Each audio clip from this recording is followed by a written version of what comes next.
What's up, everybody? Happy Friday. Hope all of you guys had an incredible holiday. We went out skiing. I was very surprised at how busy it was. I figured all the locals would be like, hey, today's the day we eat, not ski.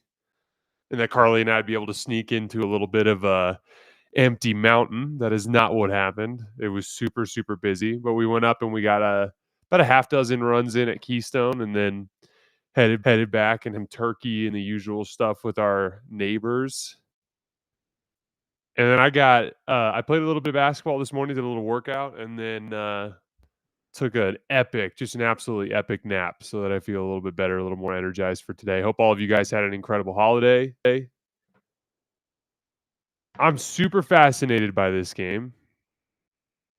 The return of Anthony Davis is always interesting, and it's going to be a kind of a combination of a couple of different AD trends, right? Because on the one hand, AD in a game where he prepares to make his imprint felt, AD in a game where he feels like he needs to prove something can be a force to be reckoned with. But also Anthony Davis coming back from an injury can typically mean poor conditioning, a lot of mid-range jump shots that playing, struggling to get up and down the floor, a little bit of a lack of attentiveness at the free throw line. And so a part of this game is going to be which version of Anthony Davis does the Mavericks get. Do they get the force of nature, or do they get the typical kind of easing his way back from an injury?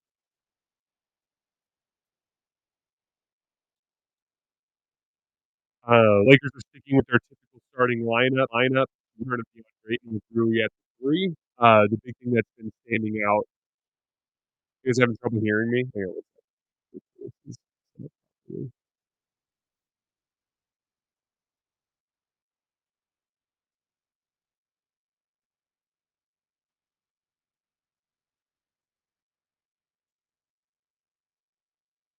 let me try leaving the stage and coming back. Give me 1 second.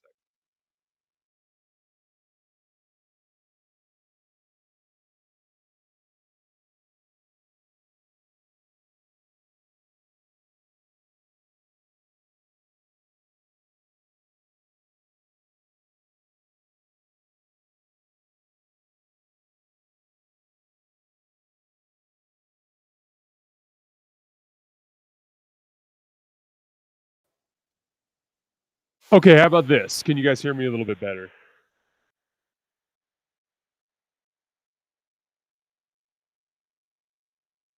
Okay, that's good news. Um, but yeah, the Lakers sticking with their typical starting lineup. Again, my biggest issue with this lineup so far is in energy. With Rui in there, you don't really have a natural motor type of player, a guy who's like natural basketball instinct is to play hard. They can get off to slow starts, and so then it becomes so important for their stars to be great, and they have been easing their way in as of late. So that's been my one main concern with the starting lineup, but we'll get to see it in action again tonight. I absolutely think it's worth seeing a larger sample size before making any sort of significant leap. I believe Marcus Smart is out today. He was downgraded to doubtful with back spasms. Uh, and then Ryan Nembhard, who had a big game the other night, is actually sliding into the starting lineup for Dallas. It should be an interesting kind of different version.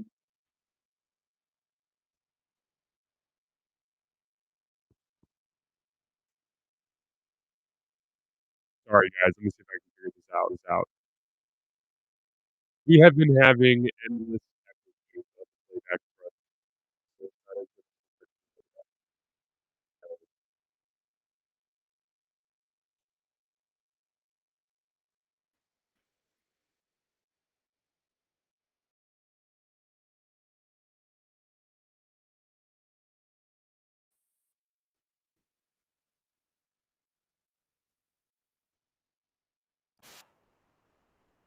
I just switched to my computer microphone. How does that sound, guys? Does that sound any better?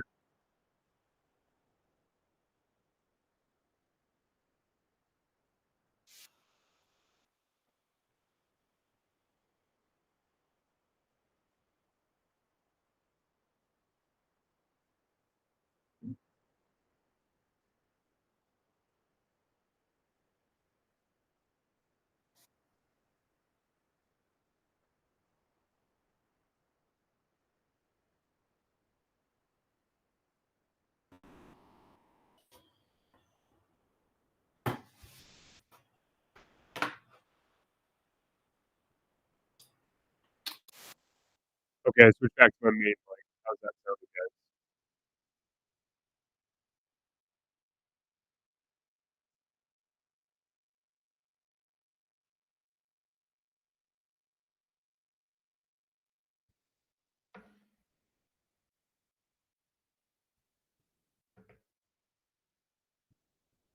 Logotron says Golden State top 10 contenders is insane. And again, the big thing, Golden State. I know it's brutal. First of all, Houston, very very good team.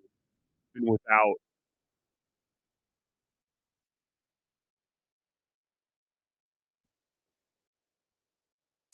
Mike, I've never had a single issue with this mic ever. Not in a single broadcast at any point ever.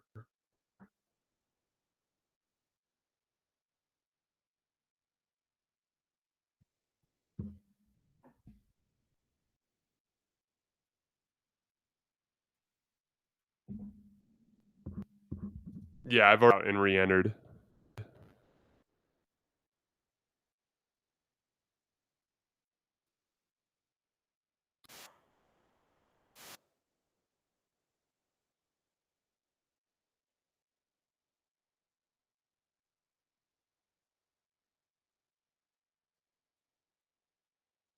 Keep me posted on the odds.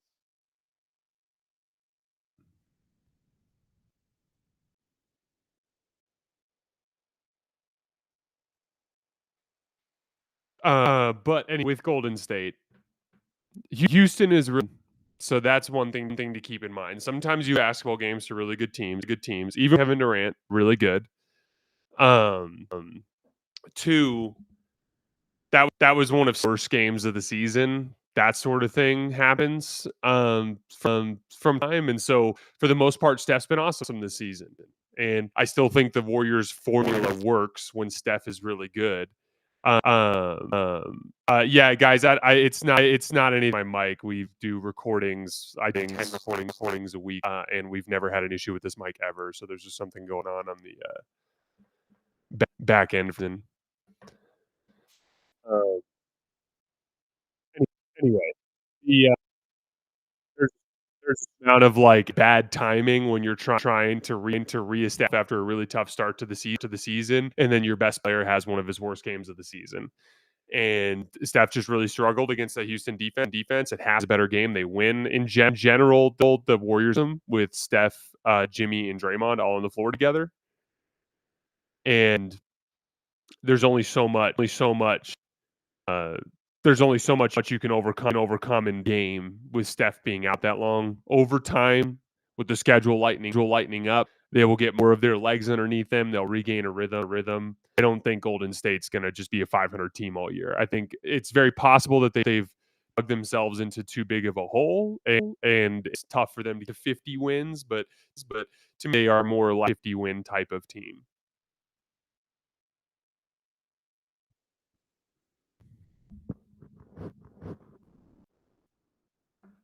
I'm gonna run a stand by, guys. I'm gonna hop off this on a quick test with QuickTime to see if the mic is from playback or if it's just on a computer end. So give me 1 second. 1 second.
All right, I'm back.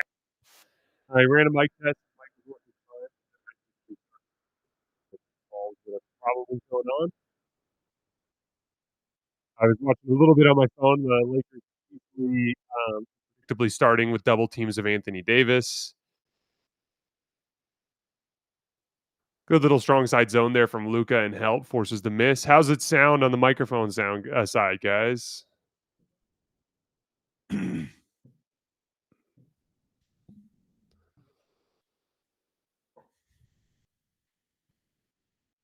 Anybody got a update on how the mic sounds?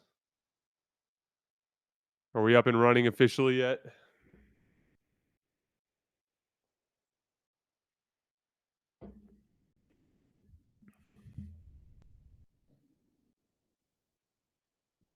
Awesome. Good to hear.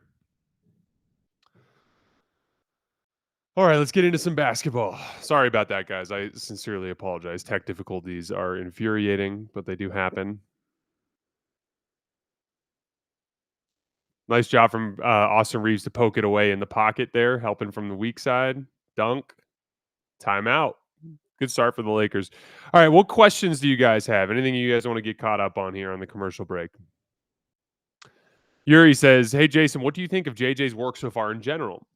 The adjustments, timeouts, rotations, and creativity. Do you think he's a coach who can win the title?" Absolutely. I mean, more than anything else, above and beyond any like specific tactical thing or rotational thing, um, I I think just JJ has that perfect combination of just natural basketball affinity in terms of just his understanding of the game and psycho or work ethic. I think that's the ultimate combination for success is some form of natural talent combined with the willingness to do all of the work. And JJ kind of fits that mold perfectly.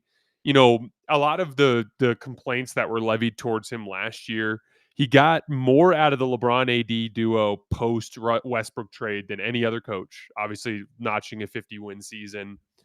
Um, got more buy-in. Like there was a stretch after that bad loss to Miami last year where it looked like it was kind of over.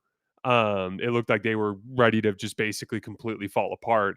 And JJ sat down with LeBron and got legit buy-in from LeBron to get him back on track in terms of his day-to-day motivation and leading the group.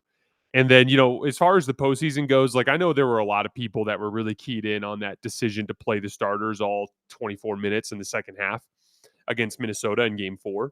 But like, you know, when I looked at that, I saw the calculated risk he was taking. He saw that they had 3 full calendar days off after that game.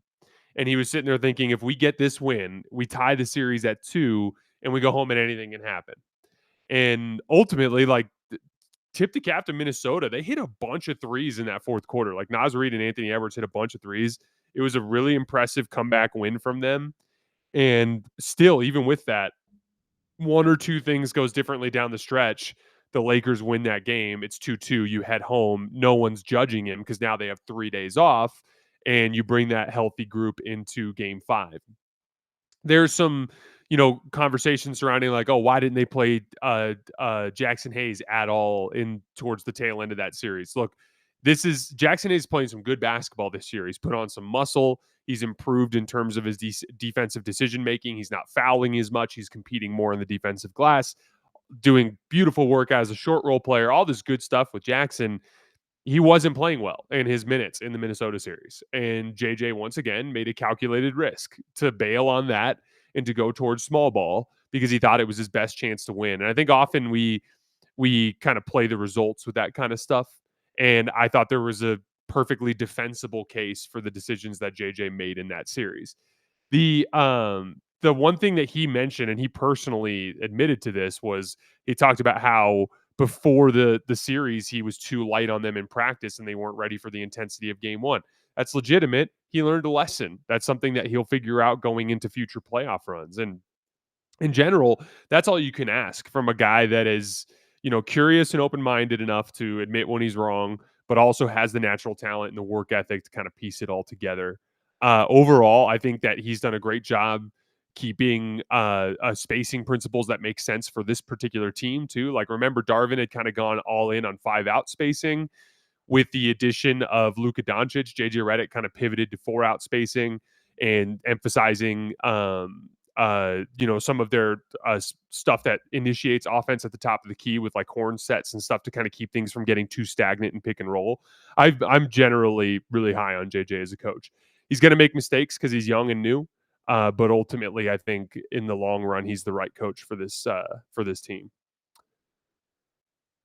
All right, back to action here. We got LeBron Austin side pick and roll. They did not switch it. Off ball action for Luka. Nice little duck under from Max there. Got a good contest. That's just a really nice piece of shot making from Luka. A lot of that kind of stuff with the Lakers where you'll have some sort of like strong side action involving getting the ball to the post, but then running weak side action and using that post catch, either Luka or LeBron, as a passing kind of hub for those sequences. Good hands from Ayton. Ayton got that first deflection, and then Austin came in and cleaned it up. Lakers pushing in transition. Rui drives the closeout. Tough little step back over Cooper Flagg, long off the back rim. Good rebound from Ayton. Anthony Davis was cross-matched onto Austin Reeves, so he wasn't there to clean up the defensive glass. LeBron too big for Ryan Nembhard, but nice closeout from AD. Oh, that was going in, DeAndre.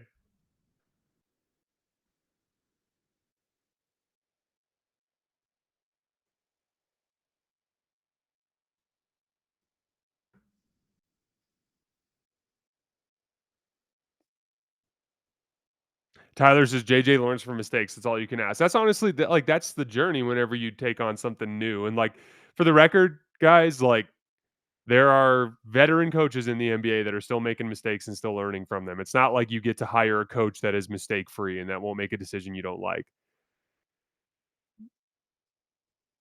Little Nemhard Anthony Davis screen. As soon as he engaged Ayton, there was nobody on the backside on that roll. Great pass. Some ball pressure from Max Chrissy. Just a simple ball screen from Ayton. Ayton's open on the roll if he can hit him. LeBron on the skip. Rui's not looking. So that entire advantage sequence just died because Rui held the ball too long.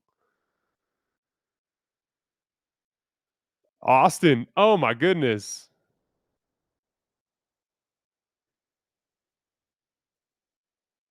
And as far as like rotation stuff goes, from my experience, and I know I haven't been around that long. This is only my 5th year covering the league, but like it seems to me like every single fan base in the NBA thinks that their coach runs the wrong rotation.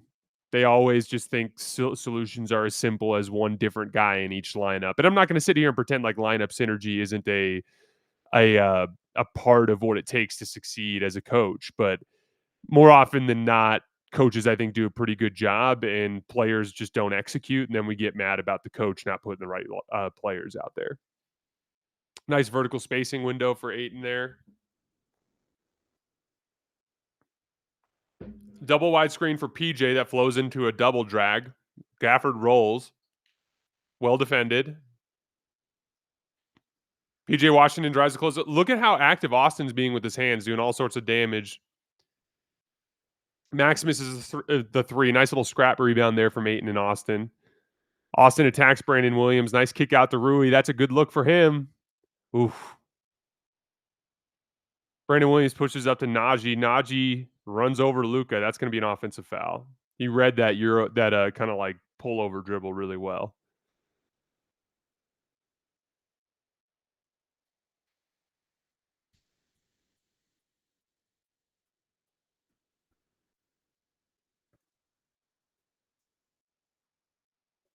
Yeah, when you give a double team and then you also give up a straight line drive, that's going to be a disaster for any defensive coverage. Little cross screen from Austin to set up the post up, draws a double team. Rui's wide open in the corner. Took him too long to get it there, though. So the double teams from Dallas are leaving openings, and the Lakers are not moving the ball quickly enough, getting it off to the other side.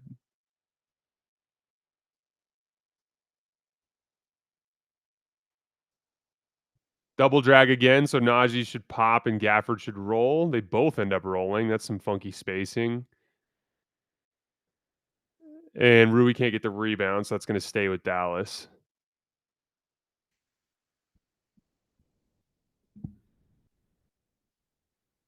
Yeah, Rui's got to wake up. Got to get more out of him if he's going to be in the starting lineup.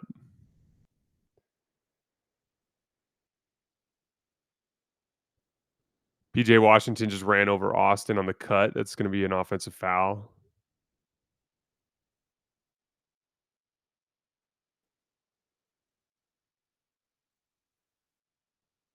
These corner catches for Rui, so, like, we've got 3 of them so far. One where there was a double team and he missed LeBron on the skip, which essentially killed the advantage. A missed wide open corner 3, and then a missed mid-range fadeaway over Cooper Flagg. So, like, if they can blitz and Rui doesn't make them pay from the corner, that's not gonna get the job done.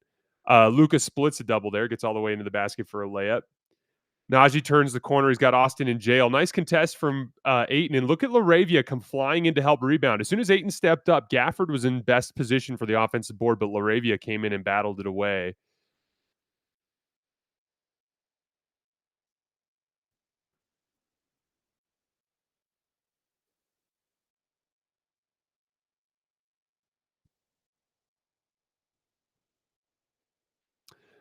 Matthew, we do like kind of a live instant reaction just right after the final buzzer. So once the game goes all zeros, I'll give like my 10, 15-minute instant reaction to what happened in general in the game in case you can't stick around for the whole rewatch or watch along, I should say. Oh, got to get to the corner, Jake.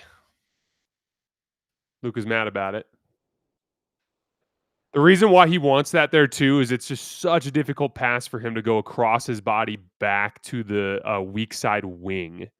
It's like an impossible passing angle. Whereas that corner pass is a pretty easy little rifle out from a right-hander.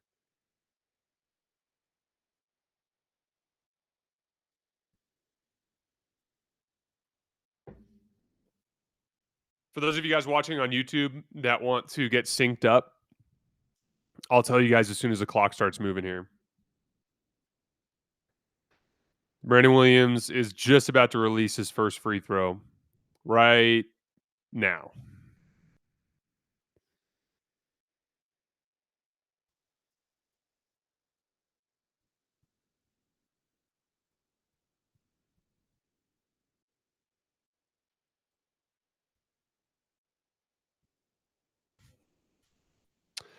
Yuri, I think I still lean Marcus Smart for right now with the starters just because of his energy. I think this team desperately needs energy in the starting lineup.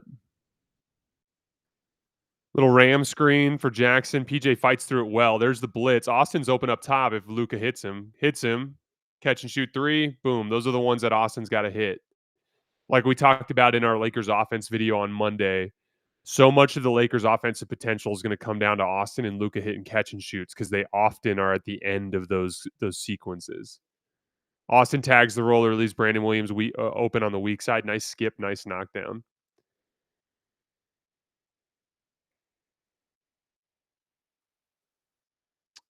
Action with Rui. Rui should pop here. The pop's open, but he goes to the step back 3. That's long off the back rim. Nice rebound from Austin. Watch the double team.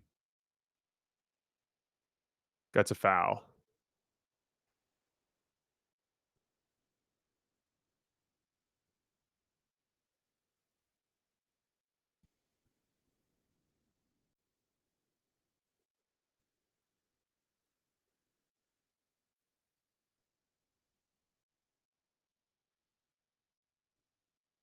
Gabe Vincent in the game for the Lakers. Little turnaround for Luka missed. Luka's off with his touch here early. Najee Marshall dribbling up, gets Gafford posted up on Rui. Rui's kind of 3-quarter fronting, not allowing the catch there. PJ Washington drives at Luka. Jackson loses Clay on a relocation. Very fortunate he missed it.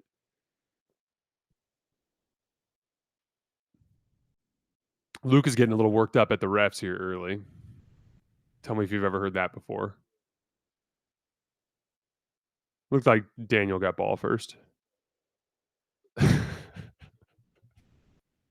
You guys in the chat are funny. 309, 308, 307, 306, 305. For you guys that don't have the stream lined up and you want to get it lined up, just passing 3 minutes right now. Nice block from Gafford on the recovery there. Lakers struggling with these blitzes early.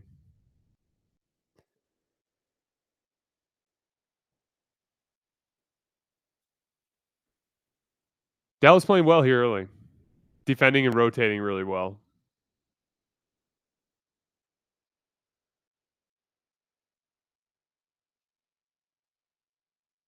Mike, I would just assume he is to a certain extent.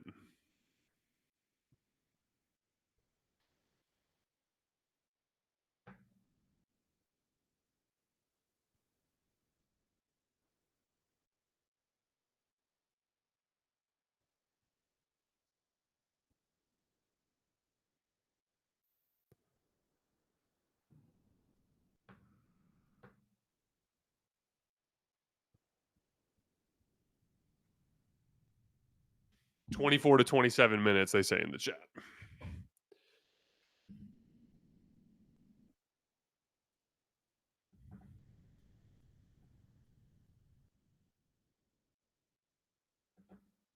I caught most of Orlando, Detroit. That was a fun one.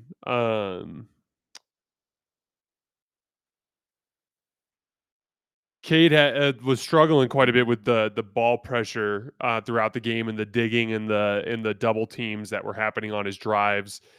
Did get hot late. Made several plays in a row, got them right back in the game. But ultimately, offense ended up being the issue for Detroit. Just too many mistakes, too many missed easy ones at the rim. Anthony Black, man, holy cow, that dude is insane. He has just exploded this year as like one of my favorite players to watch. Just a wrecking ball on defense, a awesome transition weapon attacking the rim, starting to show a little bit more off the dribble each game. Just he's a hell of a player. Kind of a funny Jalen Suggs game too because he was brutal for the entire first half. And in that second half, he caught a nice rhythm. Had one of the craziest sequences of the game. Hit like a pull-up three, ran down, stole the ball from Cade, and ran down and hit another pull-up three, and completely changed the entire outlook of the game with a big two-way sequence.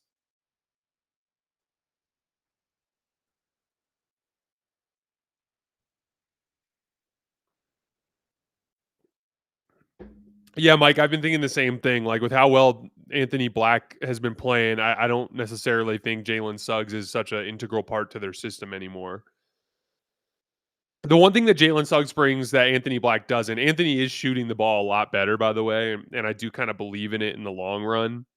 But Jalen just brings a level of like confident catch and shoot shooting. Like he'll take it, even if he's missed a bunch in a row, he'll take them consistently. Yeah, Mike, I actually watched Boston Detroit this morning. My wife had a phone call with one of our friends who's out of town. And so I had like an hour to kill. So I watched Detroit Boston, and that was a fun one. That was a really fun game. Cade was fantastic in that game, but like Derek White, when he has that pull up three going, it's just such a ceiling raiser for the offense. Jaylen Brown really started to find some comfortable shot making in the mid range that carried their offense for stretches. I thought Baylor Shireman was really good. It's been fun seeing him attacking closeouts and stuff out of the corner and hitting threes, obviously getting the stops that they needed. Detroit did do a lot of damage on the offensive glass, and that is part of just the physical imposition that Detroit brings to the table. But that was a really nice win for Boston.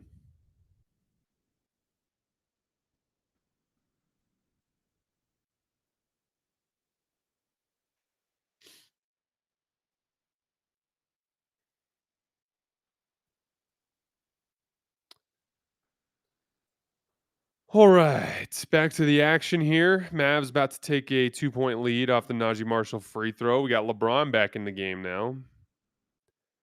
LeBron, Jake LaRavia, Luka, Gabe, and Jackson is the lineup. We get a horn set. Little weak side action. LeBron back cuts it and gets undercut. That's a dangerous play. Draws the foul, though. He was open there for a second. Nice little bit of action. They constantly will run that where they'll make the elbow entry and then they'll just basically have a wide pin down for LeBron to come up to the top of the key. So the back cut is actually a really nice counter out of that.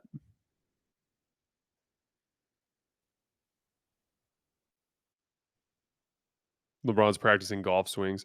A little spread pick and roll. Jackson in the pocket. Beautiful feed to Gabe. Once again, guys, Jackson Hayes, his short roll passing has been amazing for this Lakers offense this year to deal with those Luka blitzes.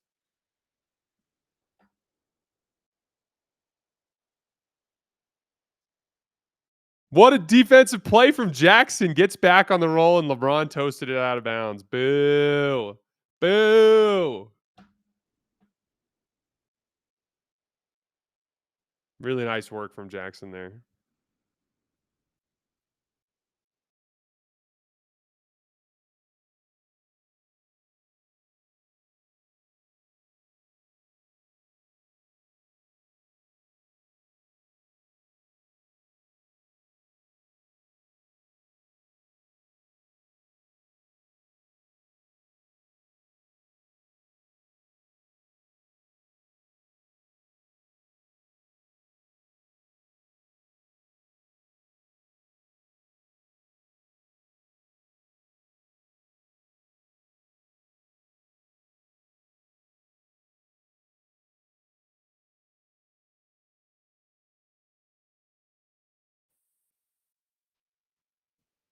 All right. Got a little social clip here that I'm going to post.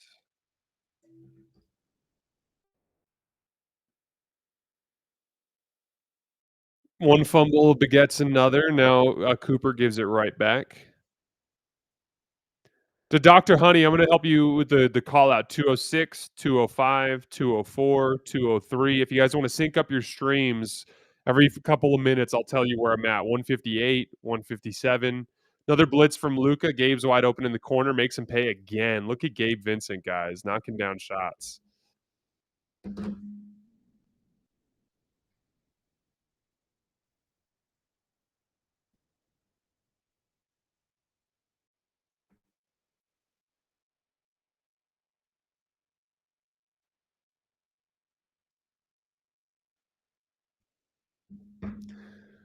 Gabe finally misses one. Mavs going the other way. Najee just a little semi-transition drive draws help from Gabe. That's a really nice piece of simple basketball right there. Brandon just misses the three. LeBron brings it up. Quick screen from Jackson. Skip to Gabe. Extra pass to Luka. This is one of those sequences I was talking about, and he wouldn't take it. It's a layup. Again, it doesn't matter as long as you score. But Luka and Austin are going to have to score on some of those catches where they're open. There's just a bunch of those opportunities that are showing up. What's the call here? Foul on the ground. Okay, I see.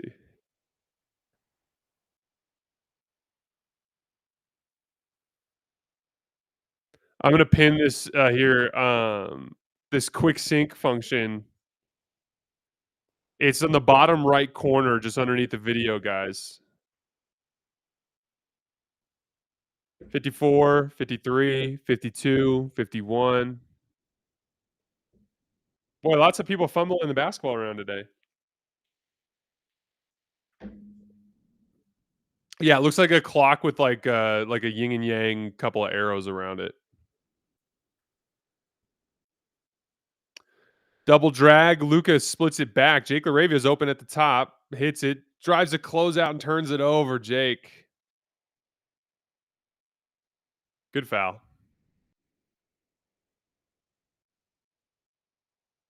Mike says it's like a clock with a retweet symbol. I think that's a better way to put it. Yeah, Shreynick says, can't blame the court for being sloppy now. You're absolutely right.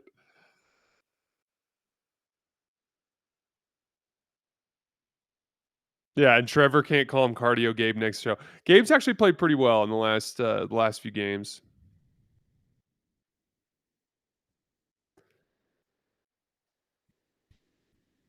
Really nice closeout from Daniel Gafford there to the top. Chased Jake off the line and got his hand out in the dribble lane and poked it away.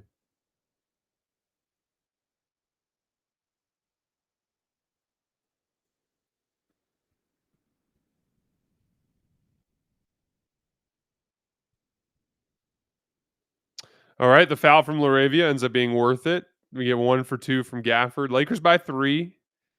No time for the 2 for 1. A zone look, a little 3-2 zone from Dallas. Goes to LeBron in the corner. Beautiful skip to Jake. Oh, Jake doesn't want to shoot it. Okay, Luka.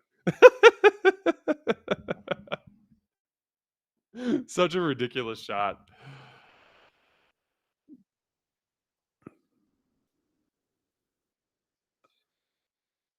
Clay wanted the ball there. He was mad. Luka jumped high side. So when you're a shooter, great contest. So when you're a shooter and you're coming off of a wide screen like that, the best thing that could happen for you is him try to cut to the other side of the screen because then you can just flare it out to the corner. That's what Clay did there because Luka jumped to the wrong side of the screen and got separated, and Najee just missed him. Clay was pissed. All right, bear with me, guys. I'm going to post the social media clip. It always takes me a minute. I'm like a 75-year-old sometimes with this stuff.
All right, let me make sure this turns.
Apologies, guys. I had my mute on when I was doing that social media clip.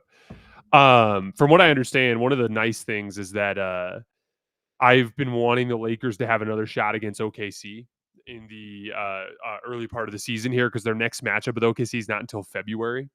So if they can beat Denver, if I'm reading this correctly, if they can beat Denver and then they have a chance against OKC, the Lakers might have a couple of matchups against top tier contenders here in December. That would be really helpful for us to get a better view on where they stack up with the best teams in the league. We've already seen the Lakers against San Antonio. It's not one that I necessarily need to see again.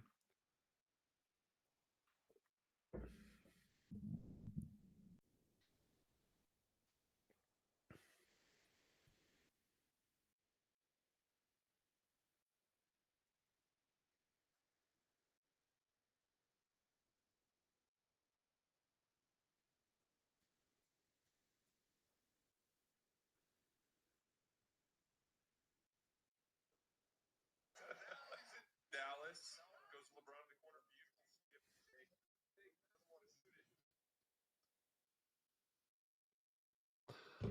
Back at it now.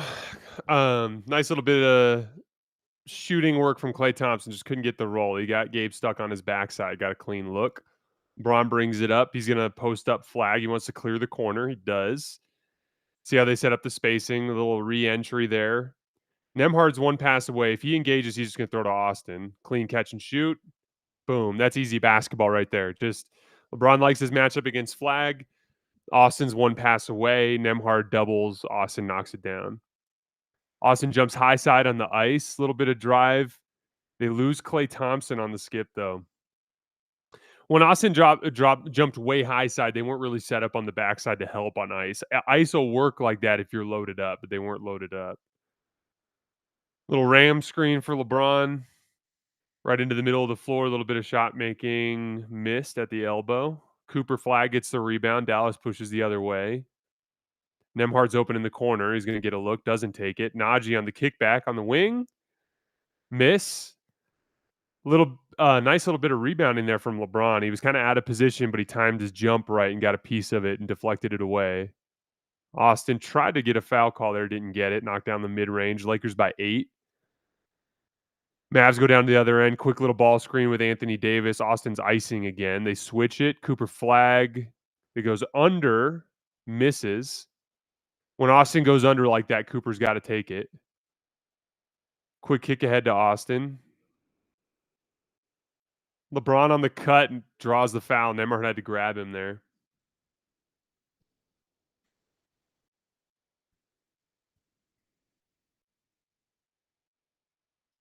LeBron and Austin have always had that natural little bit of two-man chemistry.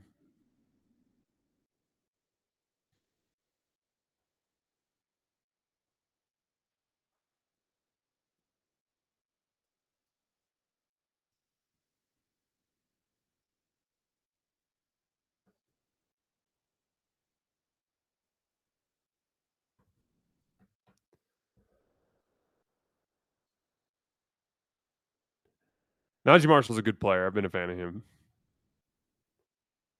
Yeah, guys, we'll start taking callers at halftime. And then if it gets too blowouty later in the game, we'll take a bunch of callers.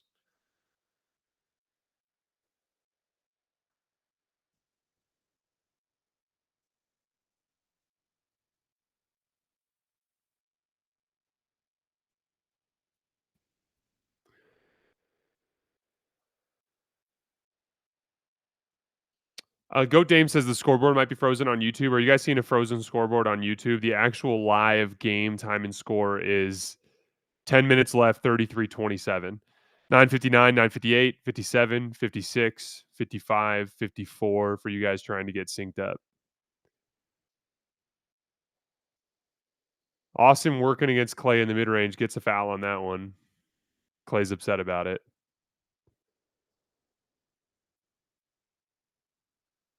Yeah, Shreynick says looks like we're playing Denver if we win. That's the big one. I want to see them against Denver, and if they can win that one, I'd love to see another matchup against Oklahoma City.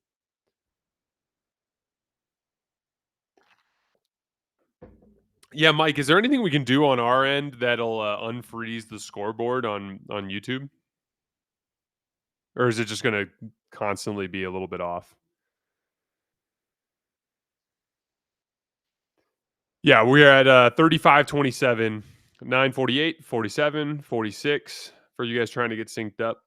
Brandon Williams brings the ball to the floor, little double drag. Klay Thompson cut and Anthony Davis popped. That was kind of an interesting set of spacing. LeBron attacks Cooper. Quick little transition post up, right shoulder fade, misses it. Ayton almost gets the rebound. Brandon Williams in transition. What a shot over Maxi Kleber. Wow. Really nice piece of shot making.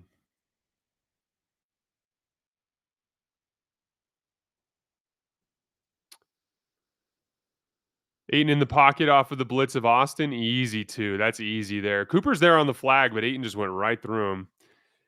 Cooper's there on the flag, on the tag, the flag tag. Cooper kind of had his body open instead of he needs to put his body directly between Ayton and the rim, so he at least has to make a little bit more of a move. Or maybe he'll run him over and draw a foul.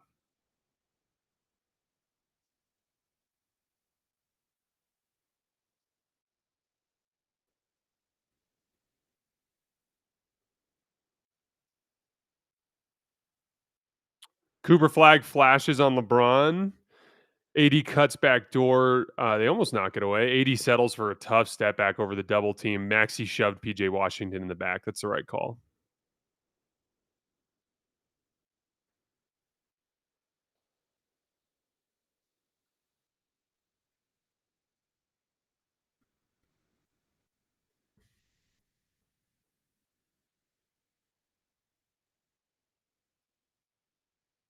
AD out front against Ayton. A little inverted screen with Klay Thompson. Gabe's there on the hedge. LeBron kind of played the gap and left Klay too open. That's bad defense. So see how Gabe kind of lingers in his hedge there? That leaves Clay open. LeBron's got to rotate over there. He was just too slow. Quick ball screen with Ayton. Ayton's in the pocket again. Nice read to Kleba. Kleba drives it and turns it over. Mavs pushing. Flag to Clay. PJ Washington's open in the corner. Clay looked him off and missed the shot. Another rebounding foul that AD draws. AD's been very active here the last couple minutes. The main thing with Maxey, he's got to take the three there. If he like, you got to be a threat on the catch when you're being left open.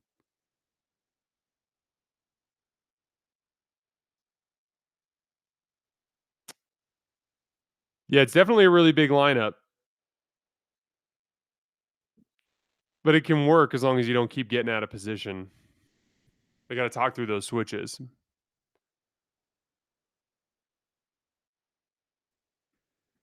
Yeah, Maxey's been a little rough tonight. A lot of basketball left though.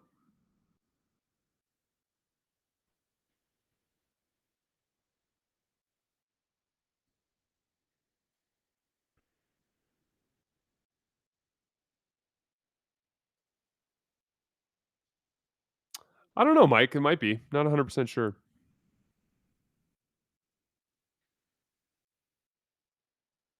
Yeah, they had just pushed the lead to 8 with this group just a minute ago. They just lost it with a couple of bad possessions. That's the thing with these bench units. They're such short stretches that like a couple of bad possessions can really tweak it. Mavs back within 3. Austin brings the ball up the floor. They're still blitzing Austin, so I would just keep going to that ball screen. They're going to go to a double drag here, so look for Ayton to roll and for LeBron to pop. PJ kind of split the difference. Finish, Ayton. Good.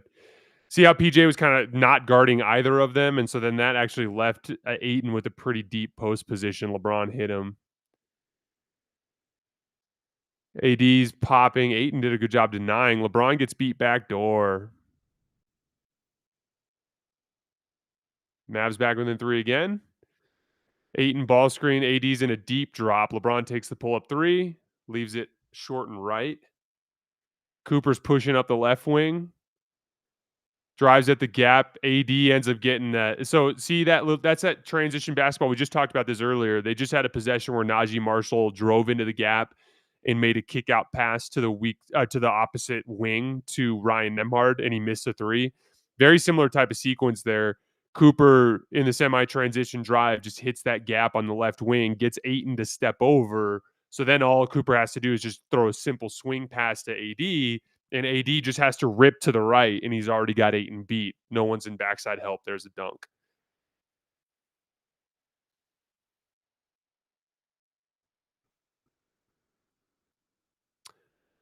Thanks, Ja. Appreciate you, man. Exciting news too. We're going up to 2 episodes a week starting next week. So we have Monday at 11 a.m. Pacific time is our first recording next week, and then we're going early on Thursday next week because they play the Boston Celtics next week on Thursday night. I need to take a look at the playback schedule and let you guys know what we're doing next week as soon as I can. I'll get something up. I'll talk to Jackson tomorrow and get you guys a schedule.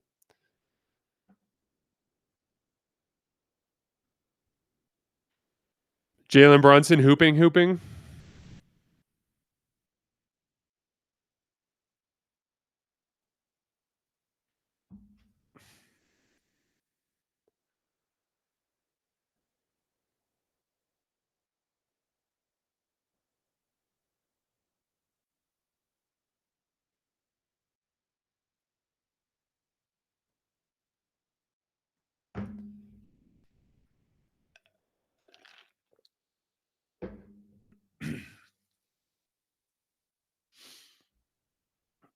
Those are some rough Kleba minutes. When you're getting beat on action, although it wasn't all Kleba's fault, there were some switches there that was getting botched. But then you got to make the defense pay when they're leaving you open too.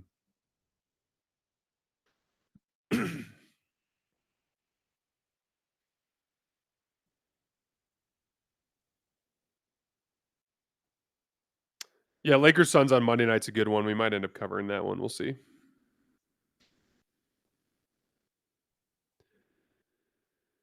Is that the game on Sunday against the Pels? That one we will most likely not be covering. Yeah.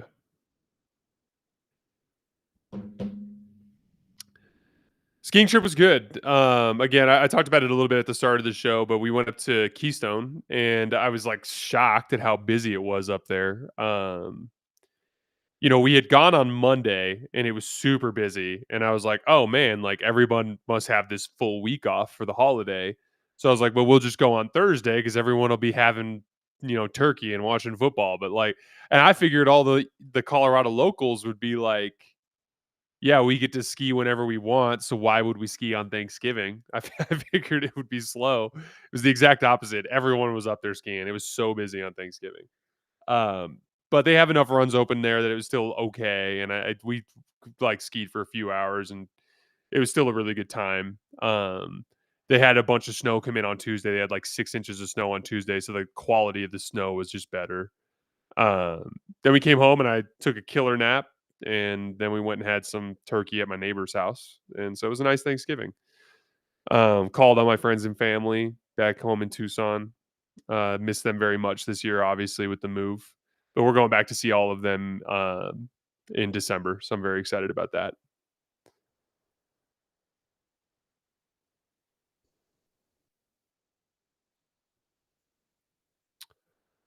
All right. Little weak side double drag for Luka. They switch it. It's kind of like a zone look here from Dallas. Really nice bit of shot creation from Luka there, though. They call that foul on the ground? I think so.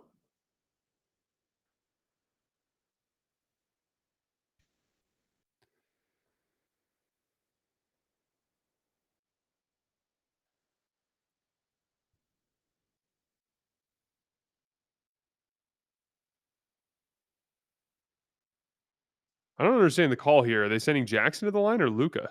Okay, so they're saying Luka got fouled. But he wasn't shooting. Are they saying they're already in the penalty? Apparently.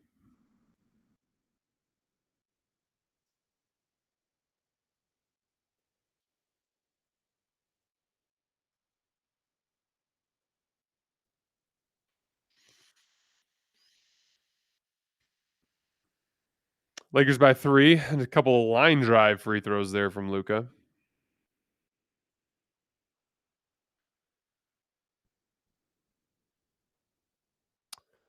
Setting up an Anthony Davis post up. Be ready for a double team to come quick here. Austin's doubling before the pass even gets there. Brandon Williams tries to drive at him. Goes out of bounds. Stays with Dallas.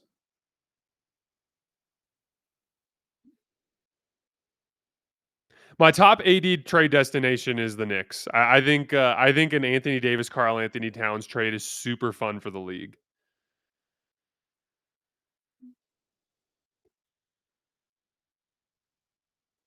Clay missed a pretty decent look there around the top of the key. Luka drives up. Quick little ball screen from Rui. Look for Rui on the pop. Is open. Pass off target.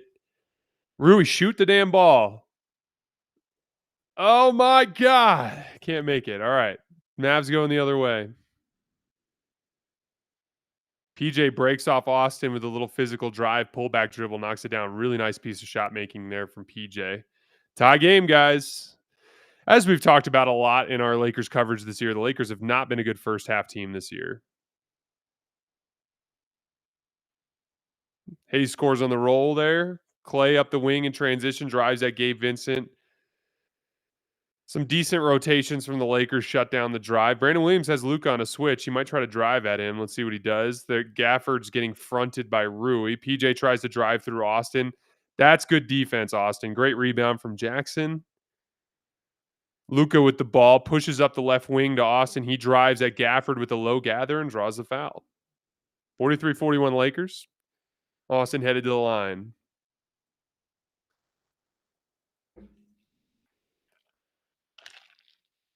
Holden says, "Man, Rui's shot is off tonight, but yeah, he's missed 2 completely wide open looks. You don't see that too often." But yeah, so I like the Karl Anthony Towns Anthony Davis switch because I think it kind of balances both rosters in some good ways. Like it gives the Knicks like a legitimate two-way superstar to counterbalance Brunson, a a layer of like 48 minutes of rim protection between him and Mitchell Robinson that makes their defense more legitimate. It also, I think, is a really nice piece to have for the way that the matchups will work this year. Outside of Cleveland, you just have to deal with all these bruising centers. Like Detroit's got a bruising center, Orlando's big and wants to attack the rim, Toronto's big and wants to attack the rim. Like having elite rim protection can help you win the damn conference. Um, and so on the one hand, it makes the Knicks way better, but then the flip side is you have this Dallas team that's got two starting caliber centers already. So if you're going to get a big, you want a big that can play alongside a center. And to me, Anthony Davis at the 4 has always been a disaster since he lost his jump shot after 2020. So Karl Anthony Towns kind of represents that kind of too big look that could function.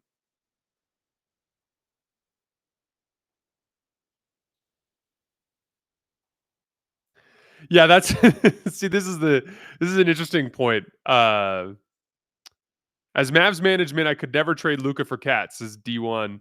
Yeah, like that then you start to look at it as like, oh, we effectively traded Luka for Karl Anthony Towns. That's a pretty rough a rough pill to swallow. But it's all about how well you kind of how well you fit with your team. Nice move from Austin. Lakers get up to 3, drives that closeout off the weak side off of Brandon Williams. Williams at Luka, dribble pull up, leaves it short, rebound Luka. Lakers running. Another little brush screen with Jackson. Slow down step from Luka and Jackson fumbles the pass. 2-on-1, Brandon Williams and PJ Washington. PJ Washington lays it in. Back to 1.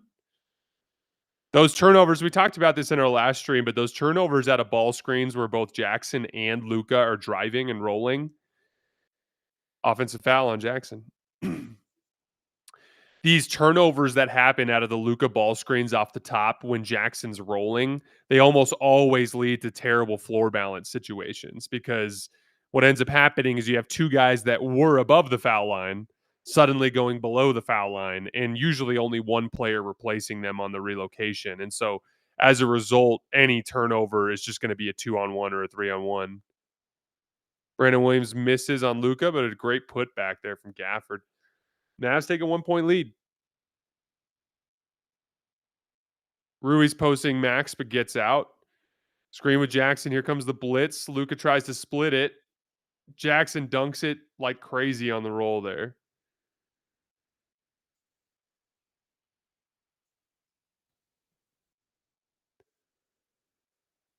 Najee Marshall against Rui gets switched on to Laravia. Brandon Williams against Austin. Flowing into a ball screen. They're in a drop, peel switch. They recover. Luka gets beat by Max. Max hits a nice little midi.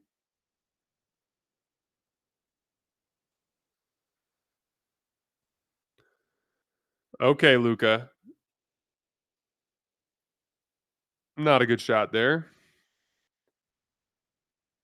Brandon Williams tries to. Where was he going there? There was no opening there, and he just tried to dribble through 3 people and got rewarded for it. I don't like that call.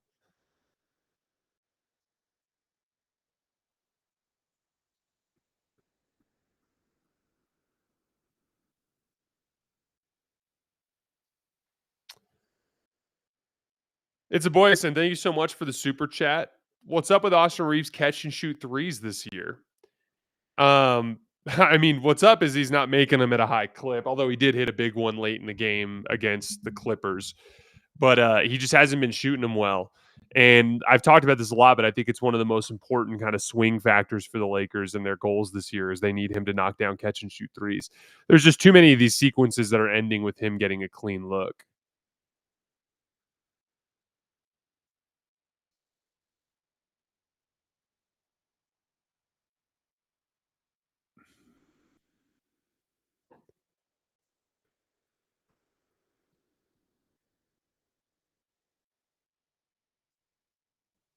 All right, Lakers ball down 3. Let's see if they can recover here before the half. Again, this has been a Lakers trend all season. Luka coming off the weak side action, draws a foul, misses the shot.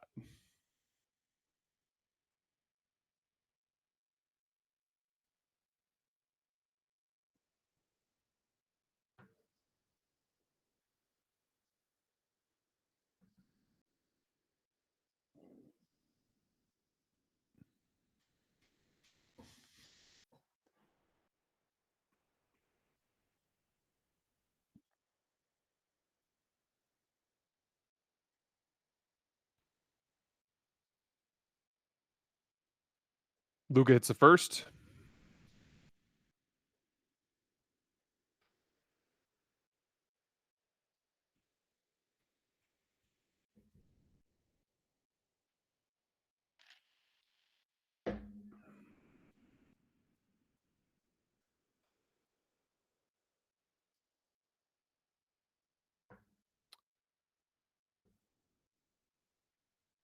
I missed this other power chat from earlier. This is from some random. Thank you so much for the power chat, by the way. This already feels like Mavs PR can't take a good game from Luka. Doubled out the gates. They'd rather lose by 50 than have Luka torch them. We've definitely seen that, but the one counter I'd provide is dating back to when it was an Anthony Davis team and not a Luka team. Jason Kidd has always been fond of double teaming. It's more or less just his preferred method of defense. He likes to double and rotate, make role players beat you rather than stars. It's kind of just like part of his basketball identity. But in this case, it comes with the added side effect of trying to keep Luka's scoring numbers down. They've done a little bit better job of hitting Jackson on the roll in this quarter, but they have struggled overall beating the blitz by moving the ball quickly around to the open shooters.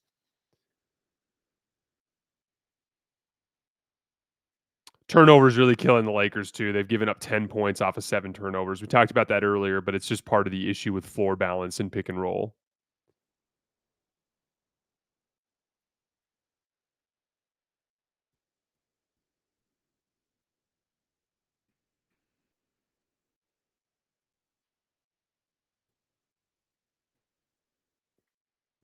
What a nice win for Atlanta against the full strength Cavs tonight.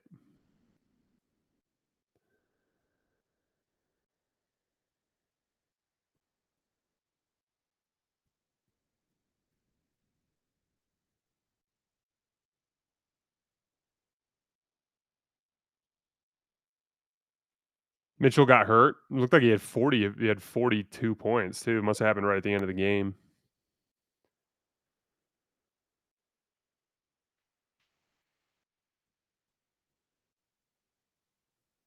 Sixers got back on track against the Nets. I heard Andre Drummond left the game in that one.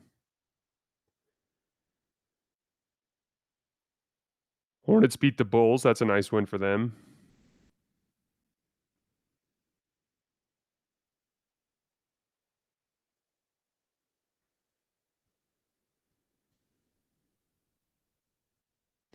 Jalen Johnson is hooping his ass off. There's no way around that.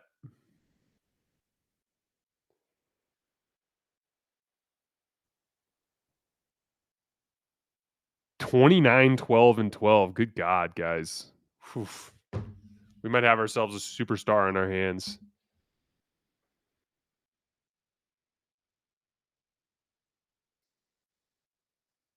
All the games tonight are okay, are cup games.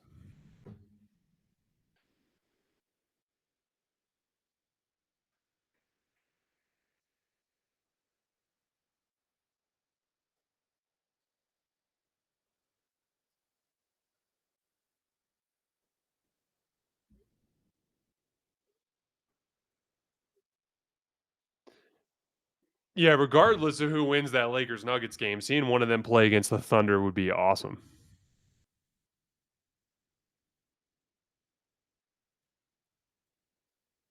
Chet had 22 points in the third quarter. Oh my God, man.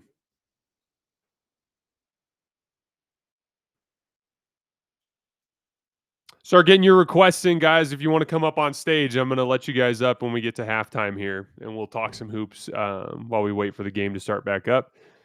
AD missed a little jumper over Ayton. Talked about that before the game, but AD, he usually will take and miss a lot of mid-rangers in his first game back from an injury. Luka bumps off Cooper. Easy little midi. Knocks it down. Lakers by 1. Gabe Vincent in for Austin Reeves with this lineup. Luka driving or handling Brandon Williams on a drive. Brandon didn't want to take the midi that time. Cooper's got size on Gabe.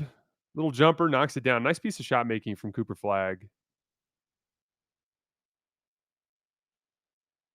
Some random. Thanks again for another power chat. The cup games all count towards the regular season except for the championship. Woo! Look at that. Notice off of the handoff, Ayton came off of a back screen from Luka on the opposite side. Really nice play design to get Ayton the dunk. Cooper's getting a aggressive under there. Way to make him pay. You gotta knock that down when you're facing that under. Couple nice jump shots from Cooper. They lose Ayton up the floor. Doesn't want to shoot over AD. That's a travel.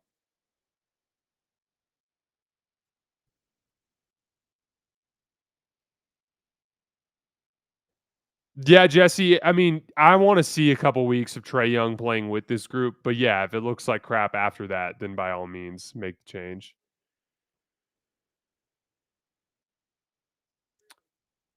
2 minutes, guys. Get your requests in if you want to come hang out at the half up on stage.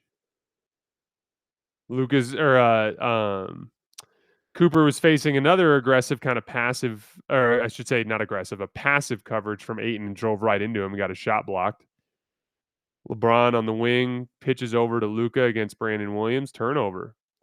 That's a super high degree of difficulty pass from LeBron there.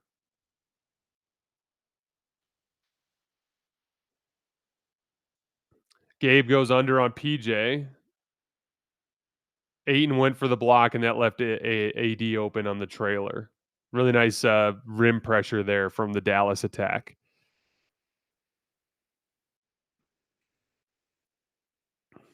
Austin and Ayton up top. Drop coverage. Austin hits a three. Very nice piece of shot making there. Max Christie kind of probing in transition on Luka. Ayton's fronting AD. They're getting ready to double team from behind from Austin. Cooper flashes to the ball against Austin. PJ Washington over LeBron. Short. Good rebound from Austin. See if the Lakers can take take a lead into the half after dropping down by 4.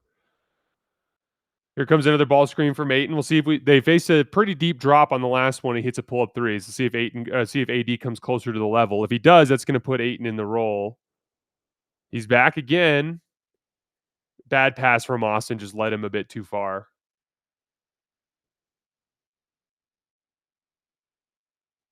Max makes him pay. 4-point lead. Yeah, Austin made the right read there. He just led him way too far. He kind of like threw the ball into the tag instead of like hitting Ayton in the pocket.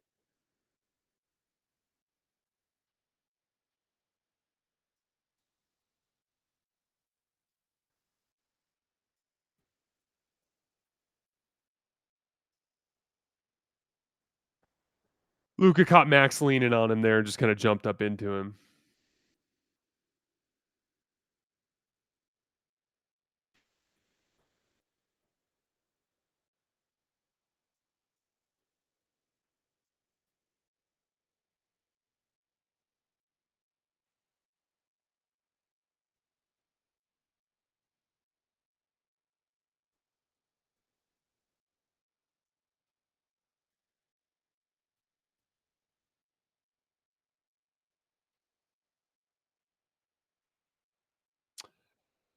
Looks like AJ Mitchell is going to be the odd man out over in Oklahoma City with the return of J-Dub. He only has 5 minutes tonight.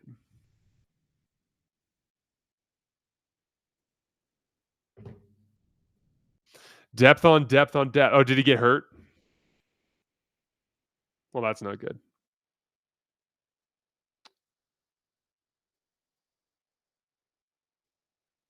Good contest from Ayton.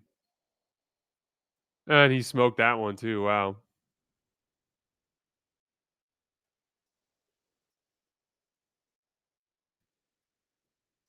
Some random says, I don't know. Thanks again for the super chat. Says, I'm so worried about us defensively. I just can't see us make stops. We just hope they miss. Let's see how the Lakers respond defensively in the second half. This has been a consistent trend for them this season. They've been bad on defense in first halves.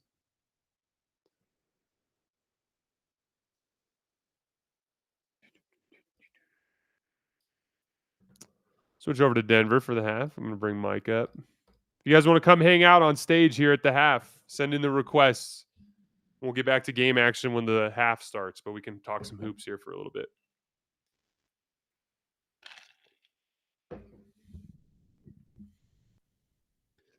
Look at Cam Johnson slipping out of action with Jokic. Hey, buddy. Hey, bud. How you doing? I'm good. Can't complain. How was your holiday?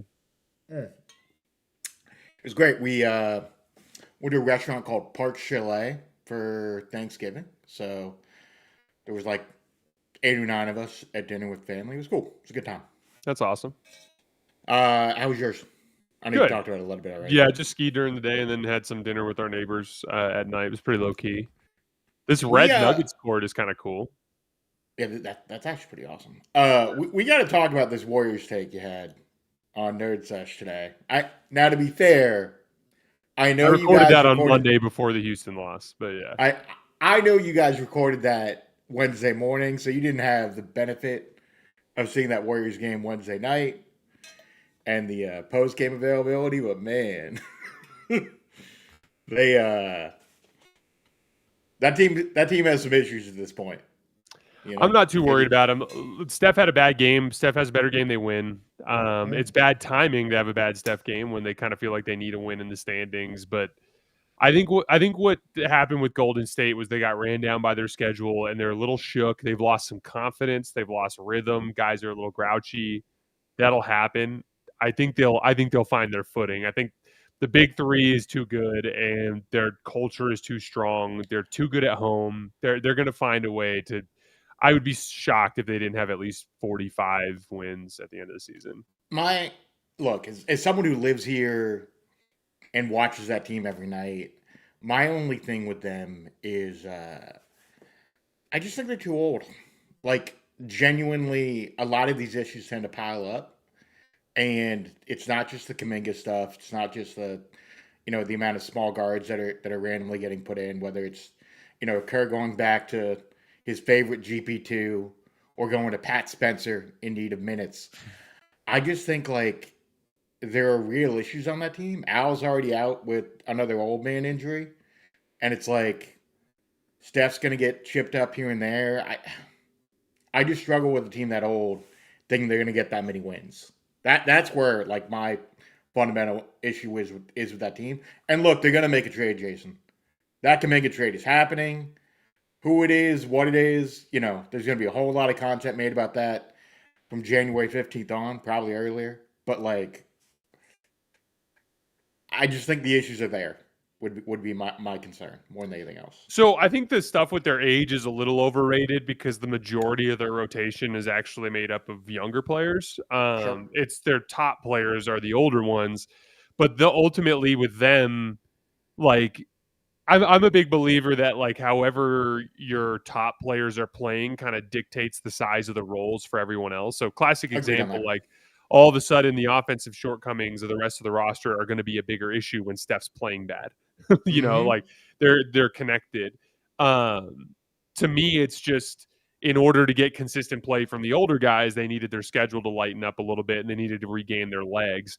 Now, one of the things that's going to end up hurting them in the standings is that may make it hard for them to survive is just if Steph ends up missing some real time here with this quad injury that he had. Because it looked pretty serious. Like at the end of that Houston game, he was not moving well. And so I'm a little worried about it. Cam's open. Shoot. There you go. Boom. Dude, Cam Johnson has been on fire with this three-point Last two shot. weeks. Yeah. To Starting to just look quickly, like the version of the team they were hoping when they put this all together, although down starters again. yeah, I mean, I think the thing with Cam is I think it can take a little while. This is going to sound kind of crazy to some people, but I think it can take a minute to get used to playing with Jokic. Like, I know he's the greatest offensive player that we've probably ever seen, pound for pound. I think that can take a minute to get used to because he passes the ball to you in places that you just don't expect. He's not I a think in normal general it's human. just a very different role than what he had in Brooklyn. That Like too. yeah, like I think in general it's just a very different offensive role than he had, which is obviously going to take some time. Like big shock, Michael Porter Jr. in a situation where he's allowed to just basically gun is is a very good fit for him. You know what I mean? Like I mean, MPJ is going to be traded. I think too at this deadline. I think the Nets would be smart to I think so too. His get value's him out high of right there now. and sell high as quickly as you can. His value is substantially higher than it was when the trade was made. Mm-hmm. Look at And if you can Valanciunas, get little two right shoulder first instead of thing. one. Mm-hmm. Oh, Fournette Fox, little seam for Fox to slice through there. He had the shooter open on the kickback too. How are you feeling about Denver at this point? Really good. I Yeah. feel the same way about them as I did before the season. Every offseason acquisition, I think, has panned out about as well as you could have hoped. The Cam stuff started rough, but he's playing so much better now. Wemby's got to be coming back soon too. I'm generally super high on Denver. It's just, to me, Oklahoma City's been so good that you kind of have to vault them up to the top of the contender list. Cooper asks, what do you make of Horford's performance so far in the Warriors? The honest answer, Cooper, as someone who watched Al a ton in Boston, is some of it is he has been able to play back-to-backs, so that's limited his ability to get into a rhythm, and he just got hurt again. And, honestly, he just hasn't been good, but a lot of it's just been like the fit hasn't been perfect yet, but I think some of that will be alleviated with like simply getting the reps. I think he's only played in like 6 or 7 games. So like it's tough for him to get a feel if you're not playing back-to-backs. And they had 5 back-to-backs in 17 days. I tend to think too that like if they get to a playoff series and everyone's healthy, Al's just still going to be a really good option. Mm-hmm. I think a lot of times a guy like that is going to be one of the bigger victims of their early season schedule. Wow, Devin Vassell, a couple of big threes, Spurs up by 2. This would be a big win for San Antonio. This is a big, like, we're kind of growing up from this young team moment. Denver has not clinched, right? Like if San Antonio wins, they get in, don't they? They get in, yeah. Yeah. For the cup, baby. For the cup. Respect the cup. I'm excited. Man, look, the cup's good. Like, I know people don't like it, but, like, the players actually have responded to it to an extent. And any opportunity you can get for end-of-the-bench guys to make, $50,000, huge, honestly. Same for coaches, too. Like, yeah, I mean... $50,000, $100,000 is no joke.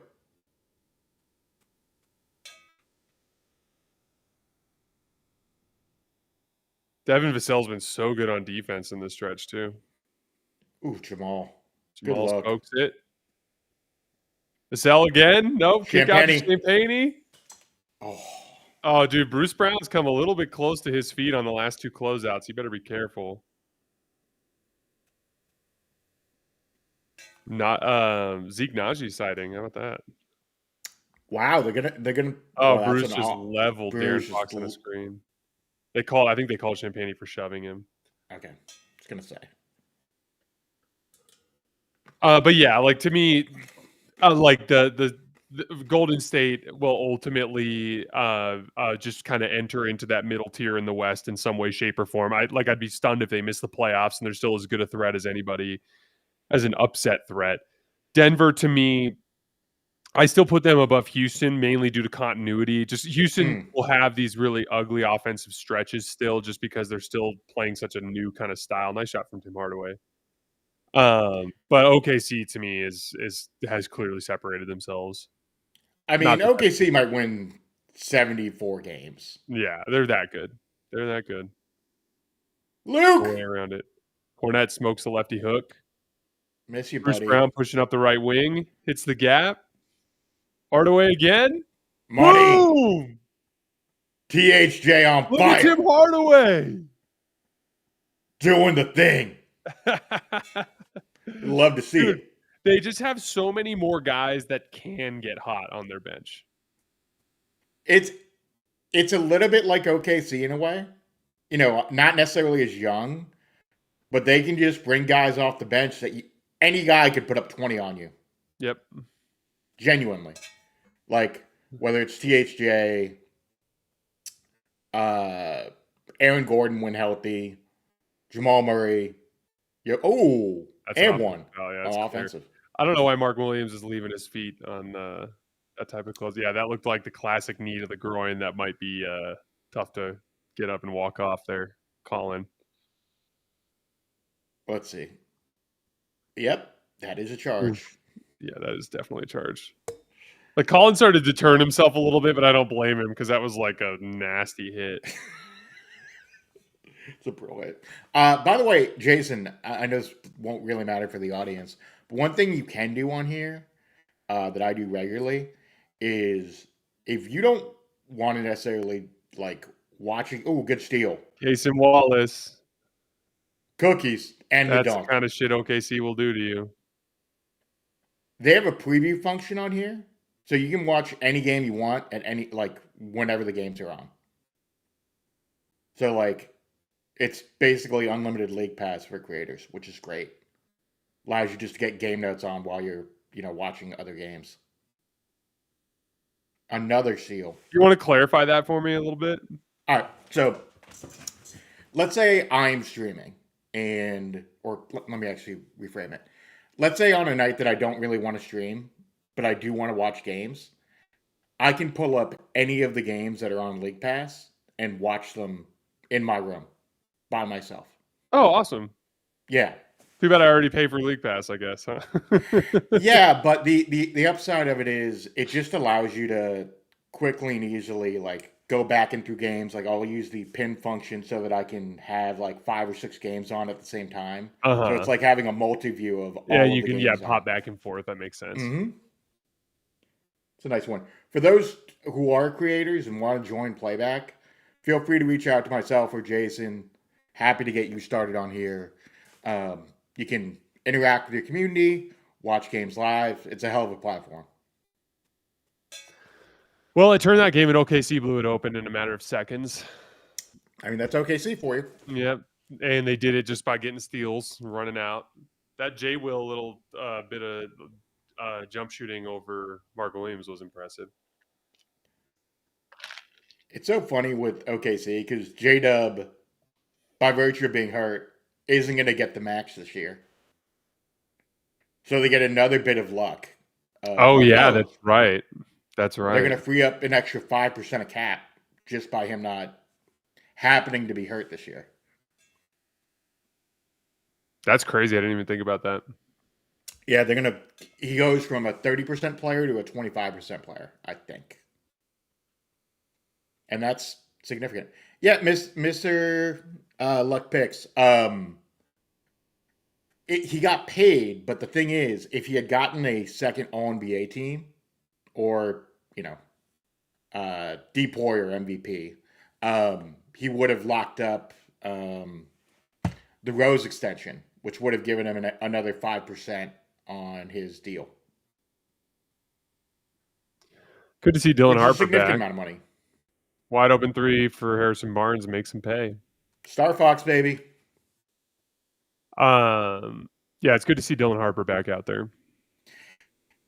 The Spurs are such an interesting team with or without Wemby. Wemby raises the ceiling, but their floor, I think, is significant. All their guards are just so scrappy and athletic. They're a pain in the ass. They're a team that feels like they could use a consolidation trade, but what that consolidation trade is, I think is probably going to be best left to the offseason. Wide open look for Spencer Jones. He misses it.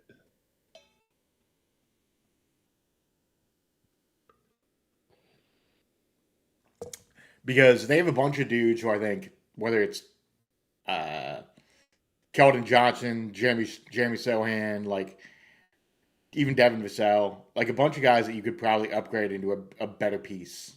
Mm-hmm. And if they got a Herb Jones or a Trey Murphy, I think that would really significantly raise their ceiling. Yeah, basically just an upgrade of that Champagne or Harrison Barnes position. Yeah. Give them a more athletic 3-4 that can play high-level defense next to Wemby, and then all of a sudden the floor of this team goes from we can maybe win 50 games to we can win 55 to 60 as long as Wemby stays healthy. Yep. Nice skip to Keldon Johnson from Dylan Harper. Woo! Beautiful piece of playmaking from Dylan Harper there.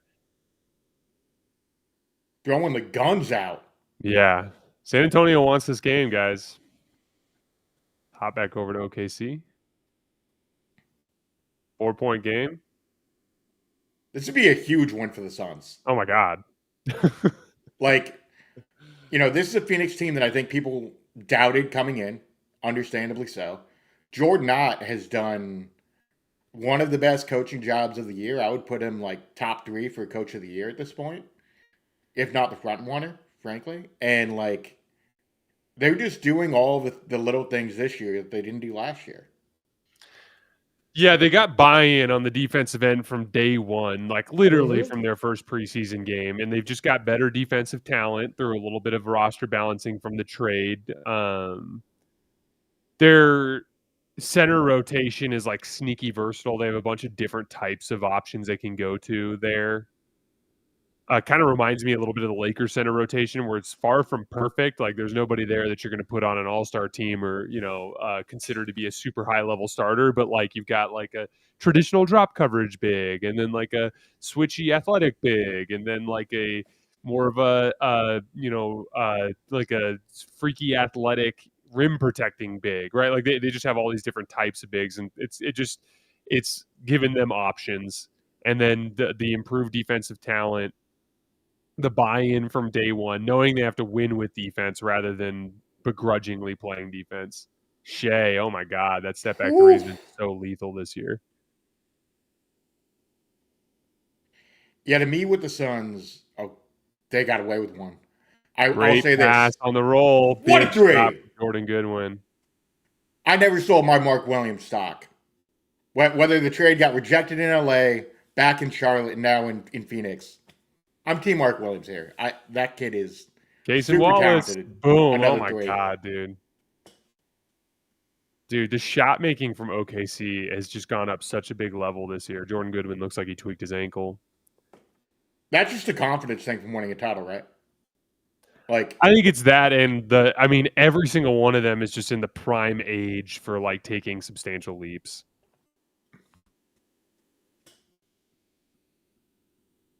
yeah, Otis. I wouldn't even say that they have that they don't have one lazy player. I would simply say that like they have guys who have super defined roles. And the cool thing about OKC is even when you level up those roles and expectations, like AJ Mitchell did while J Dub was out, they immediately filled it with no hitch. Yep. And that's so rare. And that starts from the top down, from management to coaching. Their G League team, the OKC Blue, does a phenomenal job in terms of how they prep their players. Good dunk. Yeah, but he hit Jokic in the pocket that brought over the tag, and then Peyton Watson just cut right off the wing there. Jokic hit him in stride for the dunk. Really nice little set out of the timeout. And most people don't, look at a team's G League teams and think, wow, that's interesting. But like they don't send you there to do 30 minutes of cardio. They send you there with like well-defined plans of how to succeed. Yeah, they're building basketball culture from the ground up. I'm 100% with you. I think it's my bad God. turnover. I think it's such an important element to organizational excellence is like having every single player that's in your system from the bottom of the G League to the top of the NBA parent team to be like legitimately drilling down on the same cultural things that you're trying to implement from the top down. And Mark was kind of a surprising hire to people.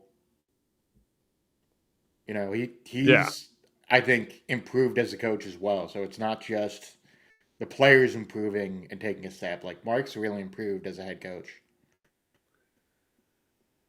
Another turnover. Yeah, that looked like a foul on Keldon Johnson. Did not get called, though. But that one got called. Back-to-back turnovers. See the slow down here. It looked like they're not going to show it. It looked like Keldon hit him on the arm. Yoke's trying to avoid talking to the referees, so he probably didn't say anything, but I saw Joel saying something. Otis, I would agree with that. I would say they're the best small market team in any sport. Oh, yeah. By far. Like, maybe the only one in terms of longevity is the Green Bay Packers. And our other 70-win teams in NBA history were the Bay Area and Chicago. So if Oklahoma City had a 70-win team, that'd be pretty... And to Jose's point, have they even peaked? Hell no, man. No. They're nowhere close. I envision an Oklahoma City team in the future where Chet, J-Dub, and Shea are all on max contracts and they won't be as deep. But what they will be is their starting five will be the best in the NBA still. They have it's potential arguably top 10 already picks. There. Well, that's the thing. Their depth will be filled with draft picks, which will give them opportunities for depth. But the flip side of that is young players contributing in a winning context in the NBA is kind of rare. So it's the right way for them to build, but it won't be perfect. The point is I don't think they're going to have a rotation 12 deep of really good players in a few years. I think it'll be a little bit harder for them. I mean, AJ Mitchell's on the best deal in the league right now. Well, and right now they have the Carusos and the Hartensteins and the Aaron Wigginses and the Lou Dorts and the guys that all make 15 to 20. I mean, 30 even in the case of Hartenstein. Those are all guys they won't be able to afford in future versions of the team. Cam Johnson, corner three, left it short. Jokic rebound. That is just monster rebounding from Jokic there. Finally gets the call. How are we looking Big boy over rebounding here there. game? Ray, to your question on small market before the dynasty, I would say they were run like a small market team. Chris Cohan was not a good owner, but they were not a small market. My bad, guys. I didn't mean to miss this much of the Laker game, but we're back. Lakers up. My bad, man. Hey, I'll drop. I know you. I know LeBron with the transition push. The Lakers have been averaging over 28 transition points a game since LeBron joined, which is a top 5 pace.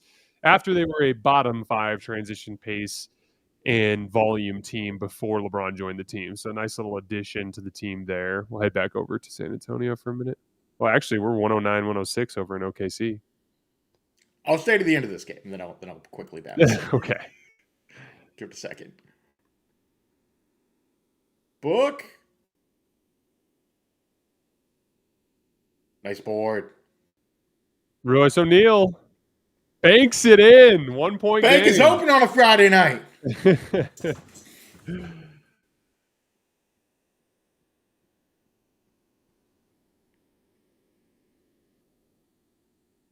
Otis Caruso was absolutely worth every penny to them. Shea attacking Oso's got some separation. They're zoning up on him, though. And he fouled him. And one for Shea. Did you see the stat I had posted in there earlier about SGA scoring 20 plus? No, I didn't. Let me grab it real quick. SGA scored 20 plus 79 times in a row. 92 times in a row. That's tying insane. Wilt Chamberlain for the second most all time. That's an insane stat.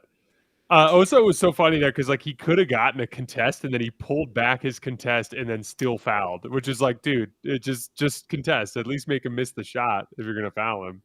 You got the M1 anyway. Yeah.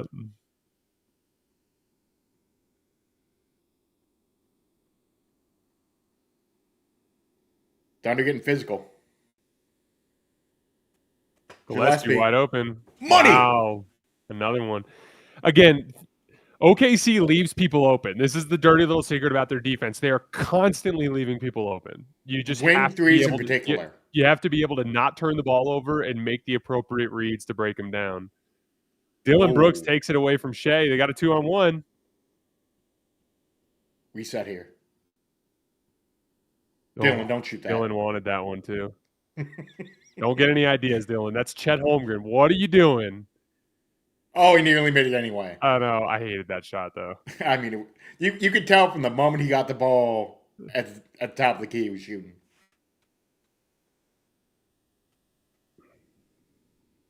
Crowd on their feet. Dylan on Chet is interesting, so you can't switch. Shea goes to step back and hits it anyway. Wow, man. What a three. Yeah, that was a monster shot from Shea. The MVP, show him why he's the MVP. Good steal.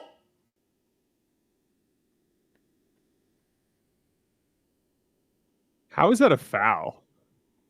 That was not a foul. Yeah, it was not a foul. It's correct. All right, I'll drop off here. Appreciate you, Jason. Mike, it was good to see you, man. See you next time, buddy.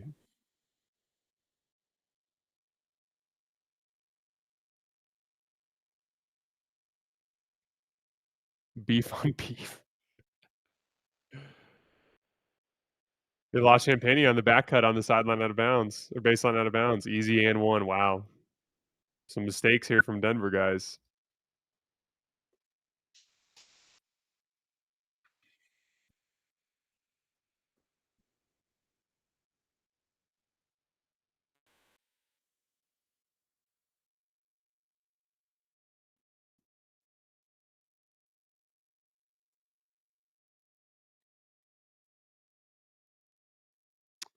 All right. Little max handoff with AD. They peel switch it, so Austin's on AD now. He's fronting the post, though, not letting the catch. Look at the closeout from LeBron. Chases Brandon Williams off. He just hits a nice floater. Or it was Nemhard, actually. Excuse me.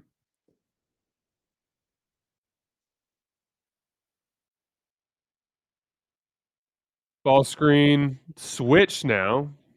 Skip to LeBron against PJ in the weak side corner. Hits the three. Nice shot from LeBron. People have been watching the Laker game because we missed the first few minutes of the third quarter. Has Dallas been switching all the ball screens, or was that the first time they did that?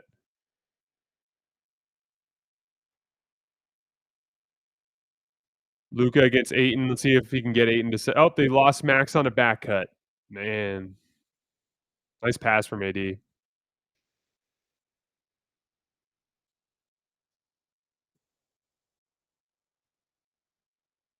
Nice shot from Austin. Little step back three. Caught him recovering over the top of that screen.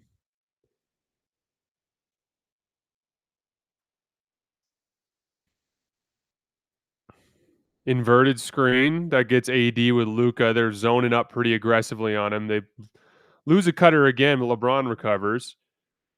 Nemhard up top. Cooper Flagg slipping out. Clean look for Max Christie in the corner. He drives the closeout, almost turns it over. Has to throw up a prayer. Misses it. Can't get the rebound. Luka takes the charge on Cooper Flagg. I wonder if they'll challenge that one. He might have taken off early. Let's see.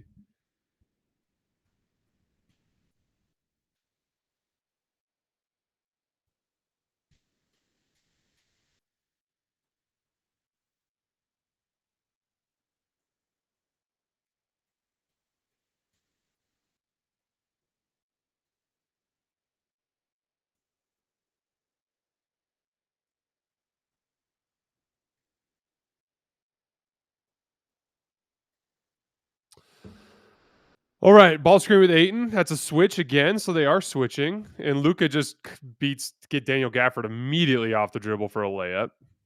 Lakers starting to build a little bit of separation here, up by 7. They did take an 8-point lead in the first half, though.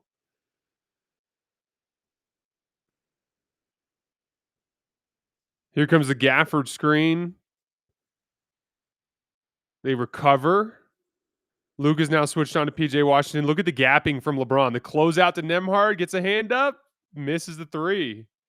Laker ball. Good defense. LeBron's rotations have been much more intense here in this third quarter.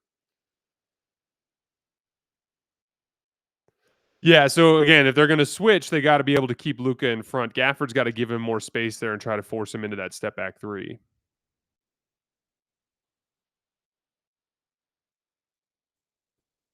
There's a zone look from Dallas, a little 3-2 zone.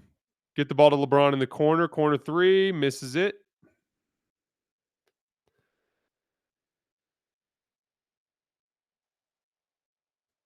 Austin got his body in the way, forced a miss there. PJ Washington wanted a foul. I don't know where the foul would be. Good block from PJ Washington. That should stay with the Lakers. That was an angry block.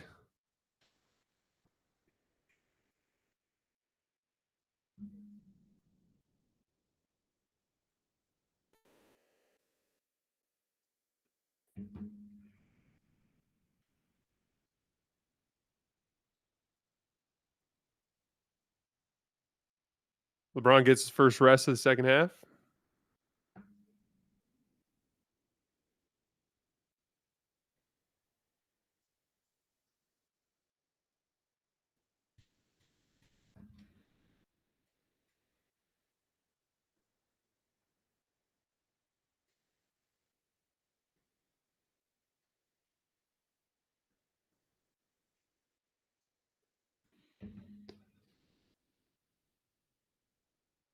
Luka against PJ. Little rise up jump shot, leaves it short.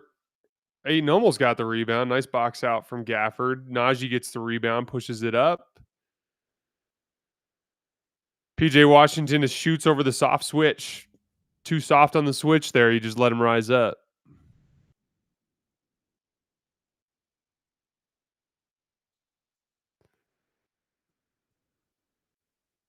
Austin's open. There you go. Austin catch and shoot. Makes it. Big catch and shoot jump shot for Austin there.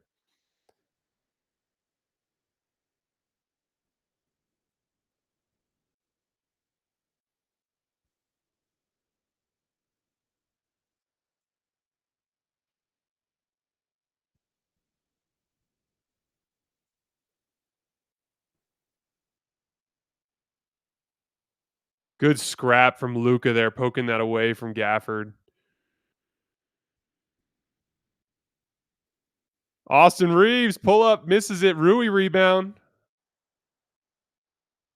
Ayton taps it in. Nice bit of rebound in there on the offensive glass from Rui and Ayton. Lakers rebounding pretty well here in this stretch.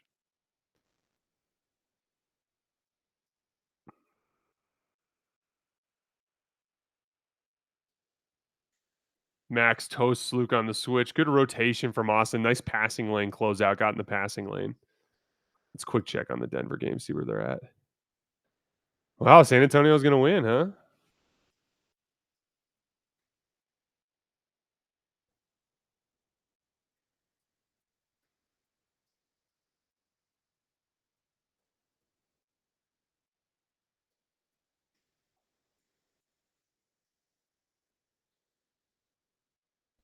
Nice drive from Cooper. He just got that little bit of leverage on Laravia and just pounded it his way into the lane, drew the foul. Yep, Spurs-Lakers rematch. That's going to be an interesting one. The Lakers struggled a little bit with their ball pressure and all their athletic guards in that game.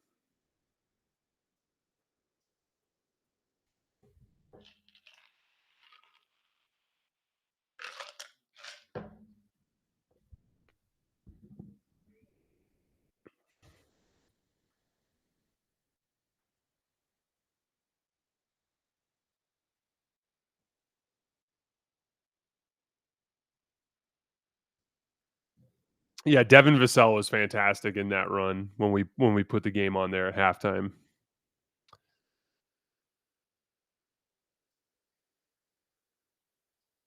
All right. Luka splits the pick and roll, gets right to the basket for the layup. He's split Gafford a couple times there. Gafford's got to do a better job containing the ball. Lakers by 9. Hand off to Cooper, switch. Austin's got Cooper. Here comes the ball screen. Little sagging off from Jake LaRavia. Najee Marshall makes him pay for it. Nice pass from Cooper. Very simple read from Cooper.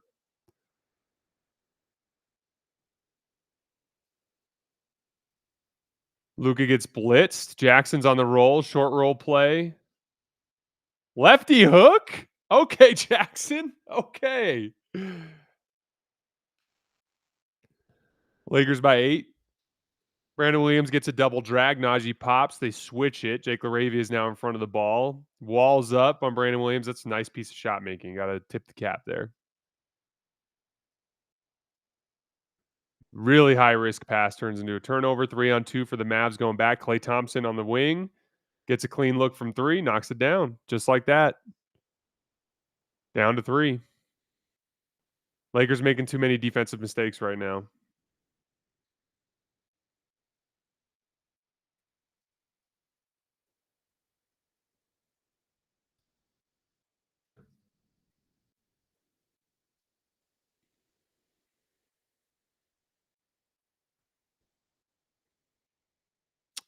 Wow, how about San Antonio, man? That's a really nice win.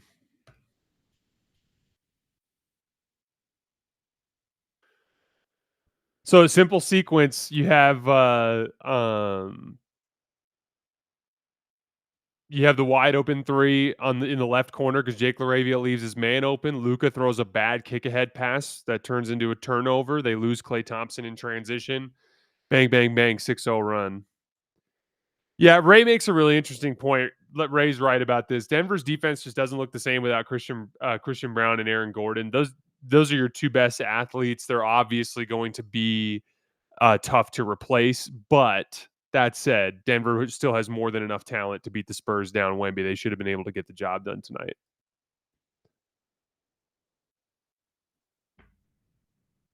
Yeah, yeah. Angel St. Hilaire. I thought the same thing. I was like, why are we have why is everyone running at Clay and yet he's still shooting a wide open three? How does that happen?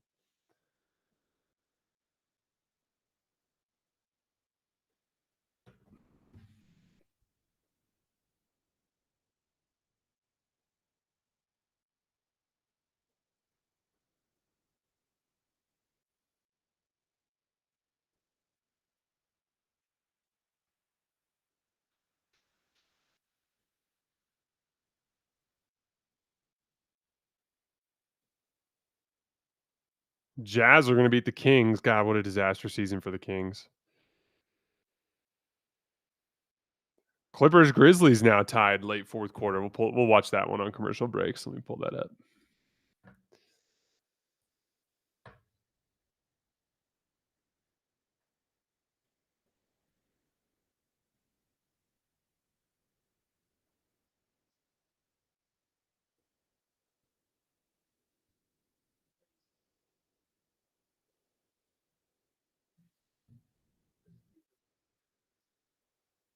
So am I interpreting that to mean that Phoenix would play Oklahoma City again then? So it'd be Phoenix OKC and then San Antonio Lakers?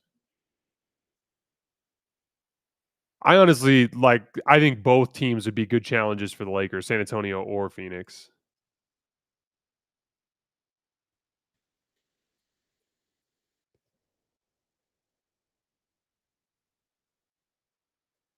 Vince Williams with Edie snakes the pick and roll, hits a little floater over Chris Paul, wants the foul. This would be a really bad loss for the Clippers.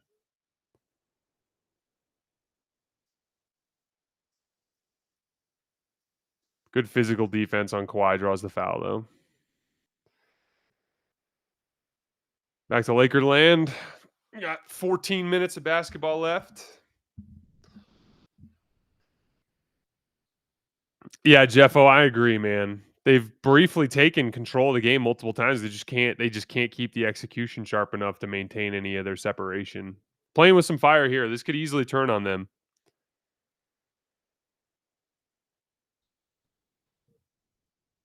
Luka with Najee on him. Let's see what the Lakers run. They were gonna run an inverted with Gabe. That's gonna go into a ram screen with Jackson.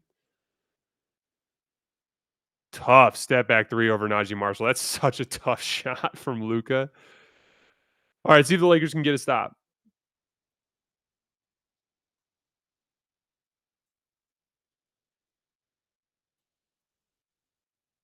Yeah, good. Candace Parker's calling it out, but that's technically what a ram screen is for.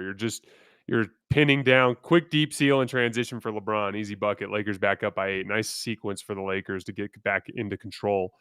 But Candace said it right. It's essentially you run that ram screen to make it so that there's separation between Gafford and the screen, and that allows Luka to get a little bit more comfortable in pick and roll. Nice peel switch. Laravia's fronting Gafford. Watch Gafford on the glass here. Rebound put back. That's the downside of that peel switch. You leave an offensive rebound advantage. Good job from Gafford. 2 for 1 if Luka gets it up. Nobody wants it. Jake draws a foul.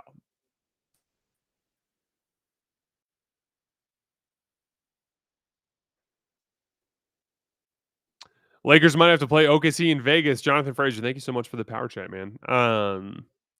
Yeah, dude, I want to see the Lakers play OKC again. They need a palate cleansing performance. It doesn't even matter if they lose; they just got to look more competitive than they did. That was the problem. LeBron skip weak side corner three, left it short.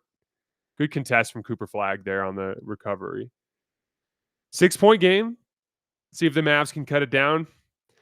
The trouble if you're Dallas is you have to face the vaunted LeBron Austin Reeves. Oh my God, he just fell.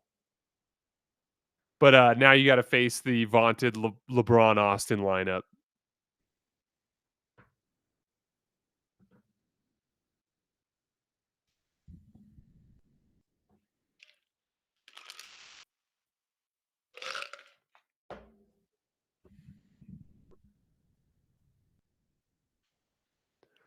See if they can get a stop. Najee Marshall, corner three. Good block from Jackson.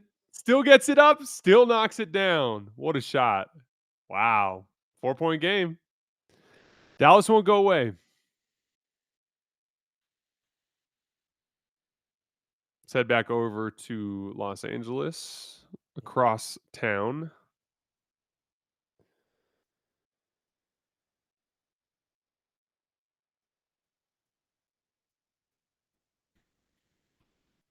Yeah, LeBron has to hit that corner three off the skip. That one wasn't even close. Kind of looked like he faded away quite a bit. Cooper Flagg gets credit for the closeout there.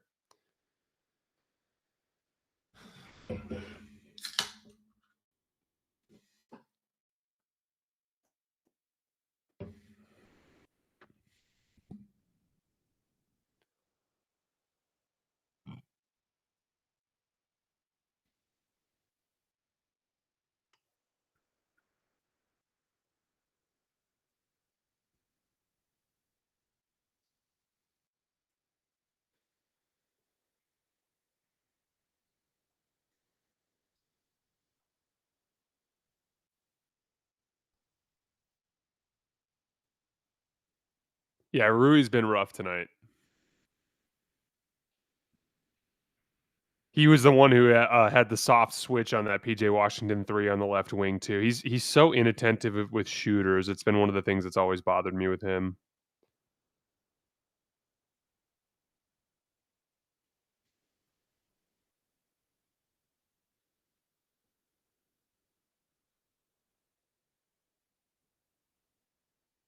Austin and Luka, 19 for 27 from the field, 10 for 16 from three, and they're only up 4.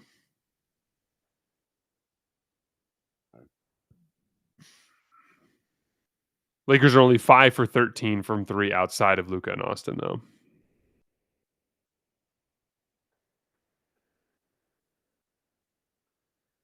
$20 points off of 12 turnovers that the Lakers have conceded.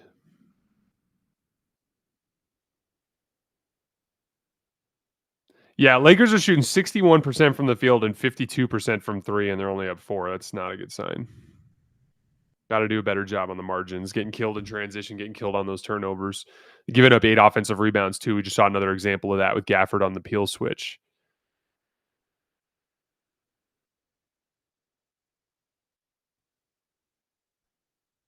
All right, here comes the vaunted LeBron Austin unit to start the fourth quarter. Let's see if the Lakers can build some separation.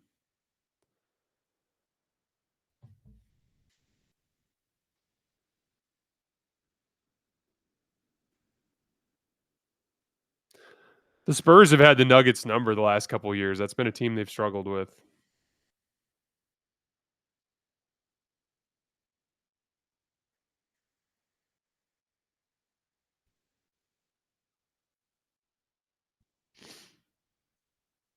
By the way, Oklahoma City had 29 points off of 20 Phoenix Suns turnovers in their 4-point win. That's that's the thing that's brutal with OKC. It's just so difficult to overcome when they're just getting a plus 17 points off of turnovers advantage over their opponent seemingly every night. All right, Gabe, Austin, Rui. I'm guessing LeBron and Ayton. Yep. Okay. Widescreen for LeBron. 2-man game. No switch. So LeBron gets to run into the lane. Draws a foul.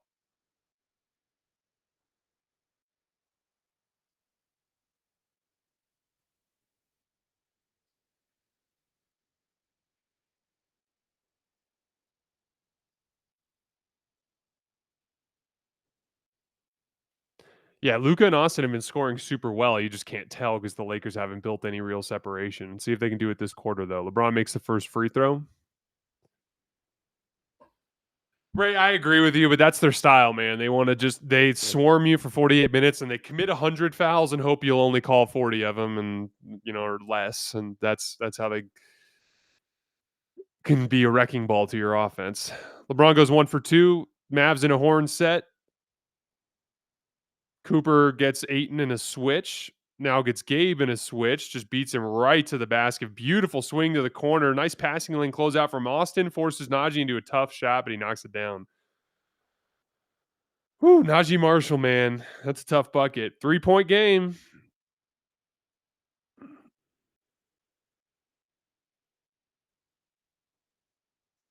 We're going to get Austin Ayton 2-man game. They switch it. Austin's got AD, beats him off the dribble, gets into the lane, draws a foul. Right call. Yeah, Ray, really, it's that simple. I mean, you're seeing more and more teams do it. Orlando does it, Houston does it. There's a lot of teams that do it. Indiana does it in their own way, like ball pressure, physicality, be aggressive, foul a ton, run a deep rotation and see if the refs call it a lot. I don't know if you guys have had a chance to check it out yet, but Zach Lowe had Stan Van Gundy on his podcast. I was listening to it while I was doing a shooting workout the other day, and Stan just shared some of his insight from talking to other coaches around the league, and that's their teams are trying to win the possession battle by forcing more turnovers than their opponents, getting more offensive rebounds than their opponents, just trying to essentially derive. That's a foul too. He's very lucky that didn't get called.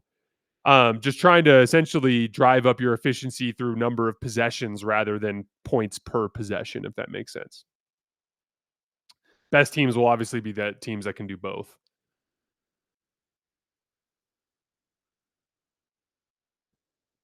Austin and one. Getting downhill. He's beating AD at the level and getting into the teeth of the defense over and over again.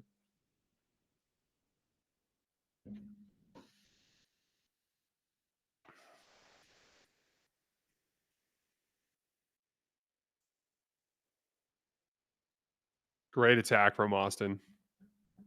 32. Woof. Yeah, Austin's been hooping his ass off. Lakers by 6. Let's see if they can get this lead up to 10 before Luka comes back. Ryan Nembhard dribbles up against Austin. They run Cooper off of a double wide pin down. Cooper drives at Rui.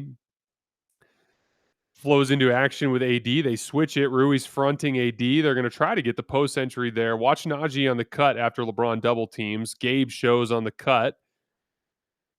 Good recovery. They end up leaving Ryan Nembhard open, and he makes them pay. Cooper Flagg, man, just keeps making the right read. Very, very nice playmaking tonight from Cooper.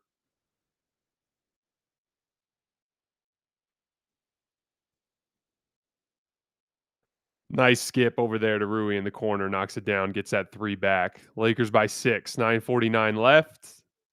Setting up a double drag. So, nope, they're just going to go into a 2-man game. AD's got Austin. Watch the post up. Predictably, they're going to double from that baseline side. Nope, they're at the elbow now. Where do they double from? Cooper on the baseline gets a bucket. Sorry, guys, the feed kind of glitched out right as the pass was made. Inverted ball screen with LeBron and Gabe forces a switch and then a double. The ball gets worked around. Austin on Klay Thompson. Series of moves. Scoops it in. What a bucket. That was well defended from Klay, too. Austin's just on a heater right now.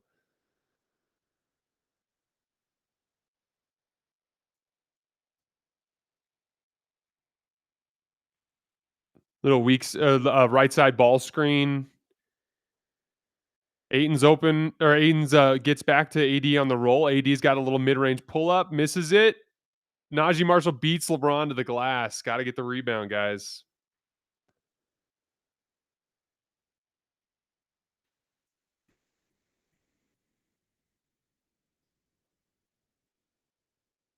Yeah, Cooper Flagg's simple read making has been clutch for Dallas in this run.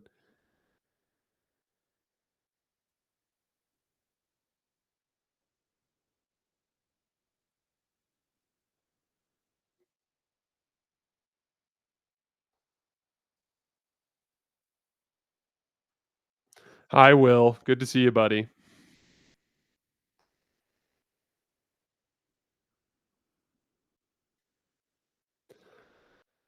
Four-point game. Luka back into the game. So the Lakers were not able to build any additional separation really with the LeBron Austin group, and it all came down to defensive mistakes. AD gets Ayton. Watch AD on the roll there. They lose Ryan Nembhard open on the left wing for 3. Knocks it down. 1-point game. JJ's pissed. These are all open shots, guys. Those are 2 wide open looks from Ryan Nembhard that went in. You're not gonna get pros to miss those shots very often.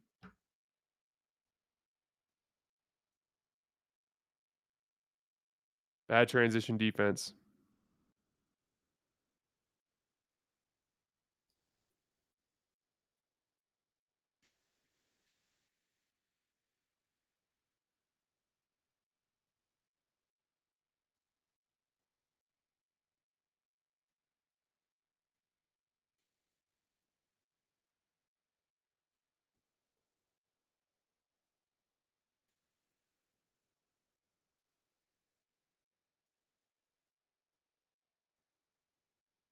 This would be such a bad loss for the Clippers. Let's see if they turn it over if the transition kick ahead.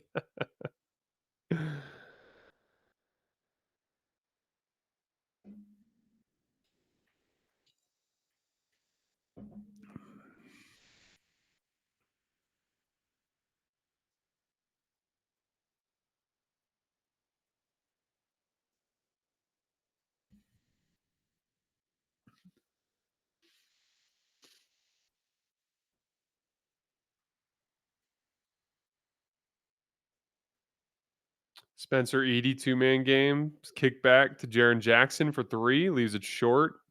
Zoo got absolutely mauled by Edey on that play. Yes, I'm going back to the Lakers game. Just killing time on the commercial.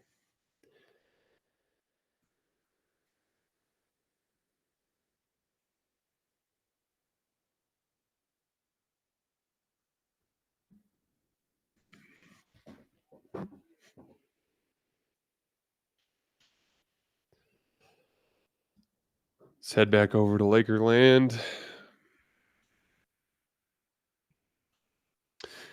All right. Let's see if the Lakers can lock in here and get a couple stops and build some separation.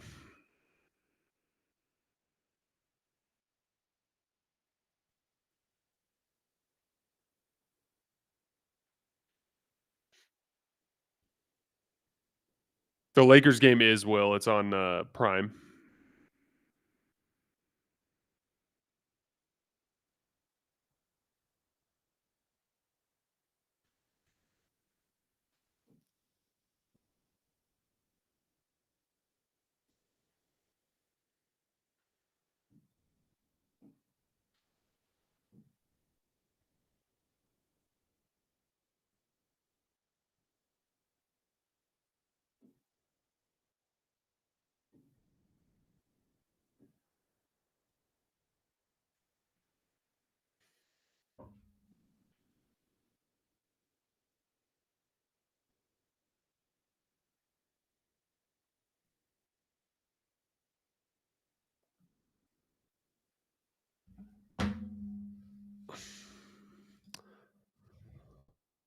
Lakers up to 9 offensive rebounds allowed.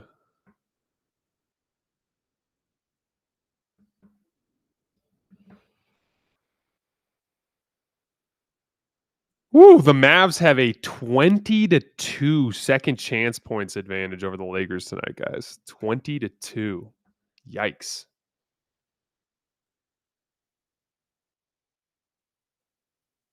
They're in a zone look. I love this call from Jason Kidd. Just like let's keep it weird here late. See if we can get a win.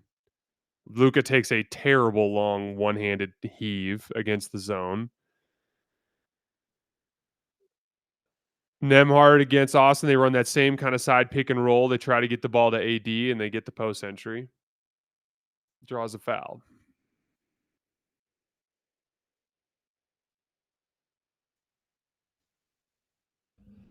Mavs are shooting really well, 47% from 3.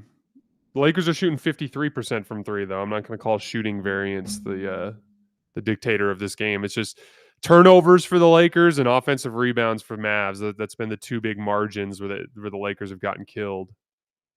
Wow, Mavs by 1. Lakers got a little challenge here for in front of them.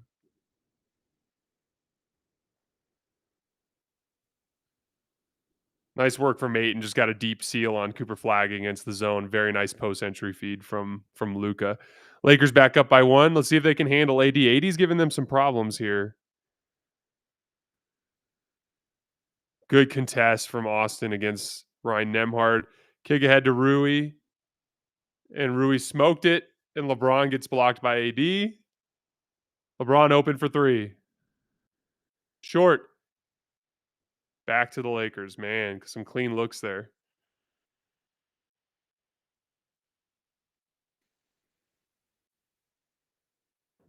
What a block from AD.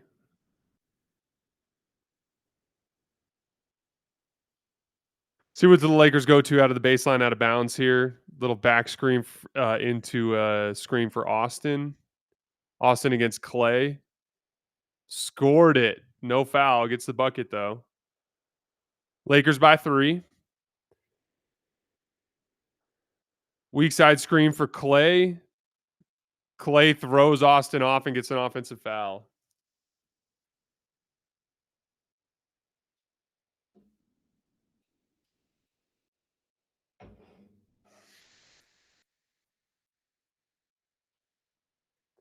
I don't know what Austin's complaining about there. That's not a foul. He just chicken winged Clay is all that happened there. 37 for Austin. Wow, what a night.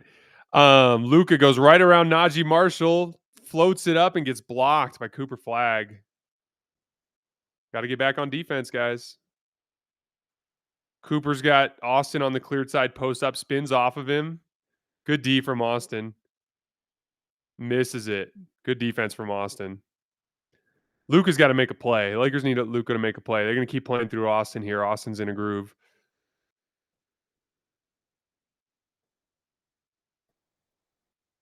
Austin draws the foul of a triple team.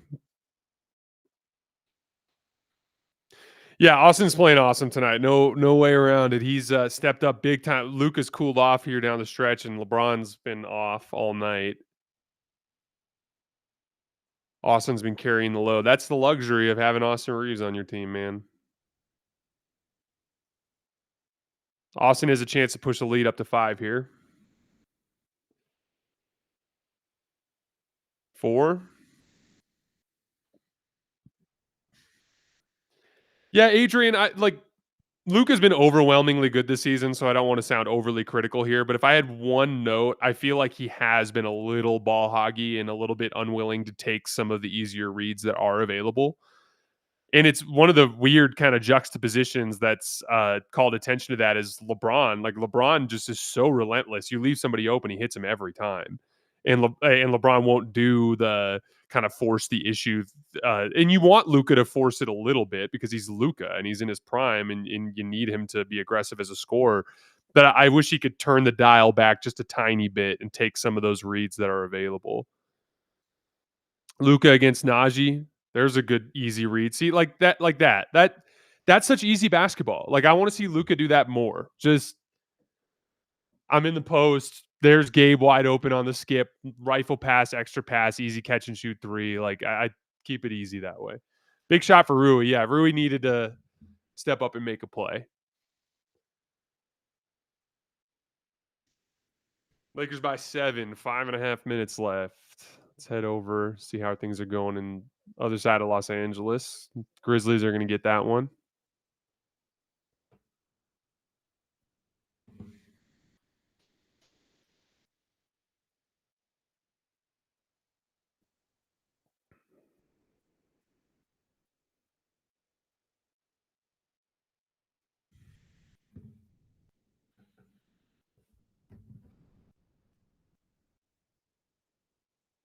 Yeah, Rui had missed a couple really easy ones early in the game, but paid off a couple here in the second half.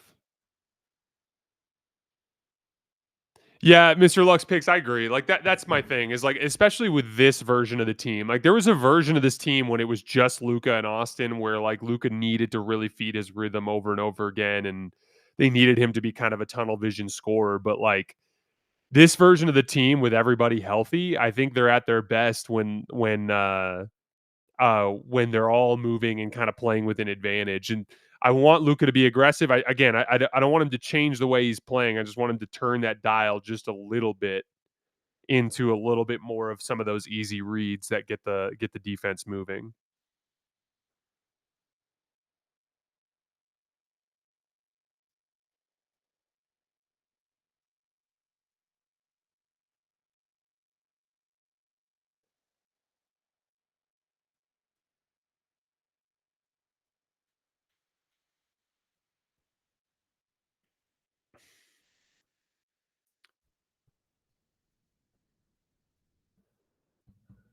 Um, Glenn Gould. The thing with with Jared Vanderbilt is allegedly his contract value is such that if you included him in a deal, he's a negative asset that would have to be compensated for with draft picks. But I think as part of a larger deal, if he needed to be filler and there was a first round pick attached and a really good player was coming back, it's possible. But Vanderbilt might be a Laker just because of his contract. Marvin, I absolutely think OKC is going to make a run at the record. They're young and athletic, and they play great defense. That's going to give them such a good chance to win every single night. I at this point, like they had 68 wins last year. They're just better. So like, I think they're gonna take a run at that 73 win record. An injury would be the big thing. Like if they lost Chet for an extended period of time or Luke or SGA, excuse me, those two guys in particular, I think are the most dramatically important to their style on both ends of the floor.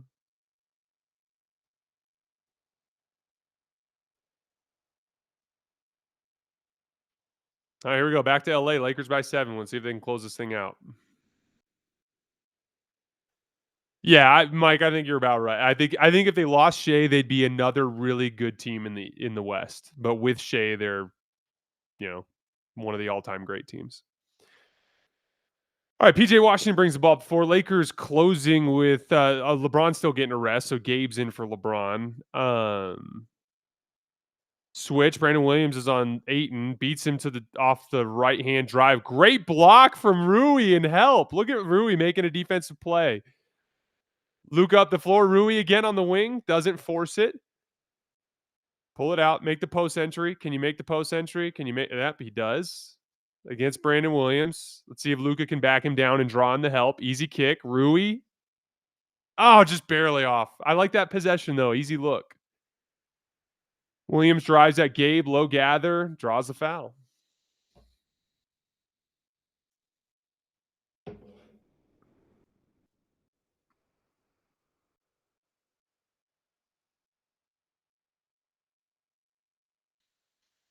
Just had a sparkling water mishap. Shit bounced up out of the can.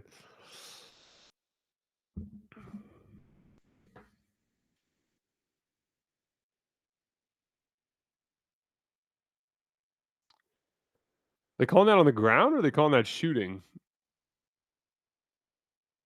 We're shooting. Okay.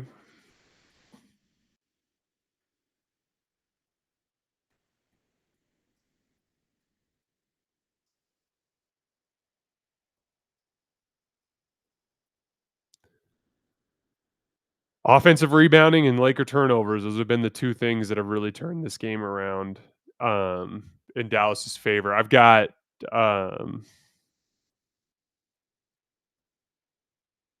ESPN has the Lakers at 13 turnovers that have led to 20 points for the Mavs, which is part of why they have an 18-6 fast break point advantage.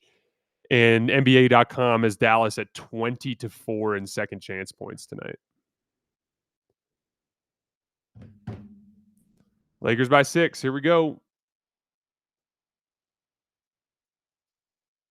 LeBron should be checking in soon too. Cross screen for Luka. Gets a double team. Who's open? Nice skip to Gabe. What a pass from Gabe off the closeout. That was a high degree of difficulty. Passed up an open catch and shoot 3 and ended up driving into some trouble, but made a play.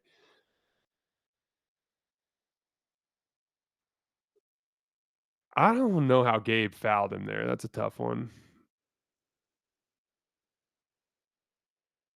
I like Vando. He just hasn't played very well this year, and the team's too deep. It's more just the team has gotten better.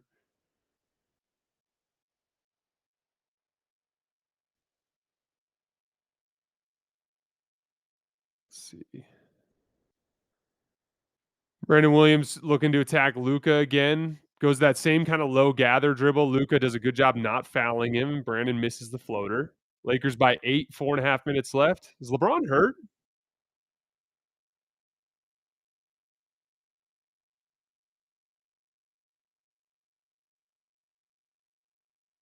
Oh my God, is that going to be a 3-shot foul? Any word on LeBron, guys? It's just strange for him to be out this far into the game. especially with him, he did get to his 10 points. LeBron did get to his 10 points.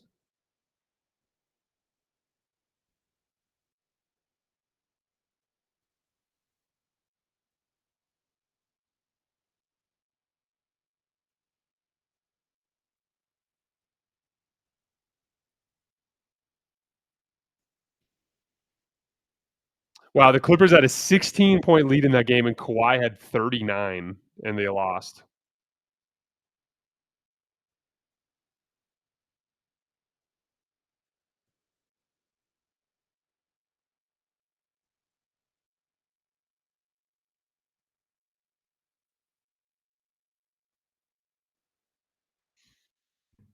Lakers up by 10, 4.5 minutes left.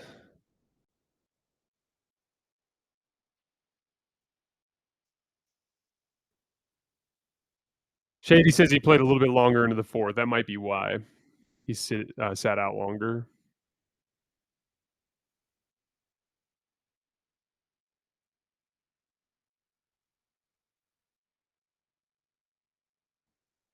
Lakers by 11. Here we go. Ryan Nembhard brings it up the right wing. Double wide pin down for Max Christie, which flows into a little flare screen for AD. Gets Rui on a switch, spins right into the double team, kicks it out. Cooper's open on the weak side. It takes too long to get it over there. The Lakers rotate out well. AD gets Ayton gets a little bit too slow on his contest against PJ Washington and gives up a little bank shot. PJ Washington's been good. He's played well tonight. Luka gives the ball up so he doesn't have to face the extra pressure from Christie that flows into a timeout. I think we'll see LeBron in on the other side of the timeout.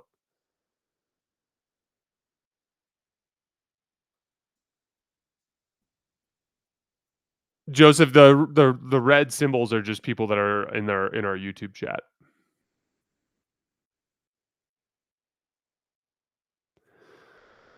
I wonder what happened with the someone get on the Twitter investigator stuff and figure out what happened next to the Lakers bench. Joel, the slopes were amazing, man. Thanks for asking. I appreciate it. I hope you had a great holiday. I had been using the same skis for like 6 years, and I finally got some new ones, and they fucking rip, man. I am thrilled with them. Very much have enjoyed them this season.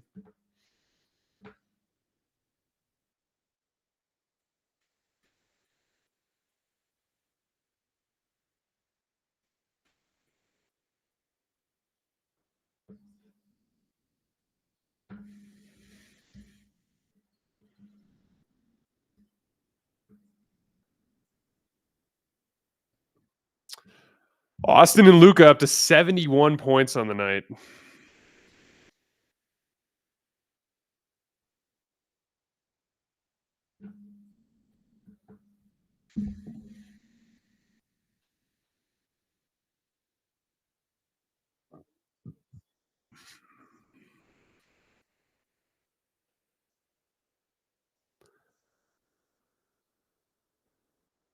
It's going to be Luka one-on-one against Max. Easily kind of gets into the short range and just smokes an easy floater. Ooh, out of bounds. Stays with the Lakers. What a fumble job from Dallas there. I kind of like that. Like, Luka's good one-on-one against Max. Don't bring in an extra defender for the blitz. Just let him work to his spot. Hit a little short shot over the top. He just smoked it. It's a good look.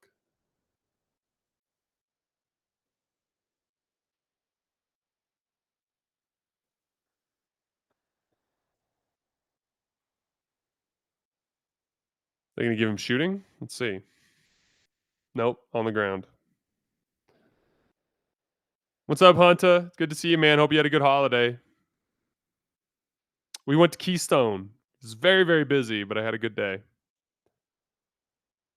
Looking forward to skiing next week when it's not as busy.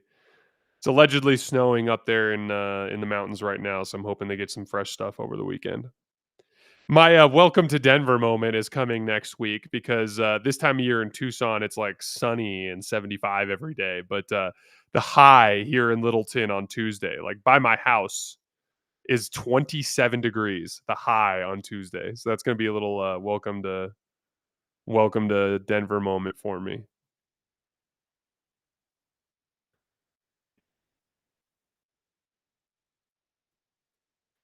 LeBron misses both free throws. Mavs have the ball down 9, 3.5 minutes left. Yeah, 27 degrees Fahrenheit is the high, Bray. It's going to be a chilly one. It's going to be funny watching my dogs when they need to go out and use the bathroom. AD makes a nice pass out of the double team to PJ. They force him into a tough hook, and it goes. Wow, he missed the first one. Put it back in. 7-point game. This ain't over.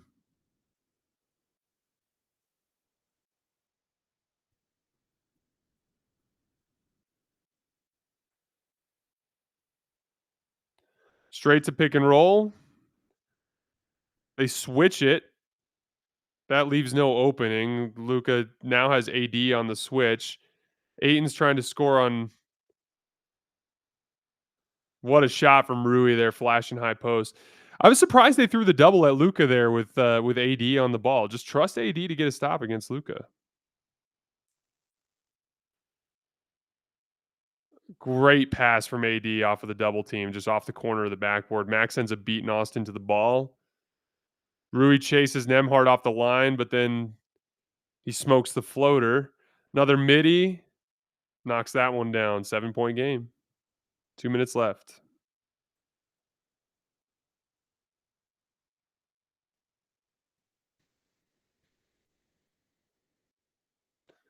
Double team at half court. LeBron wide open on the weak side wing. Boom. Double Luka 50 feet from the basket. There's a lot of talent off the ball. Lakers kind of conceding the pull-up three to Nemhard. AD, nice skip to the corner again off of the double. Max, can't make him pay. Scrap rebound. That's got to be off Cooper, right? Yep, Laker ball.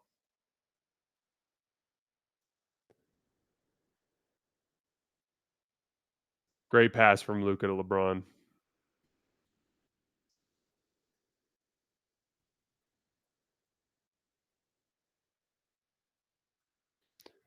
Yeah, Jonathan, it has been unusually warm here, so I'm happy with the temperatures. I'm hoping that helps all the snowmaking endeavors taking place in the mountain. Here, they're going to leave AD one-on-one on Luka, and Luka takes him to the basket and draws a foul.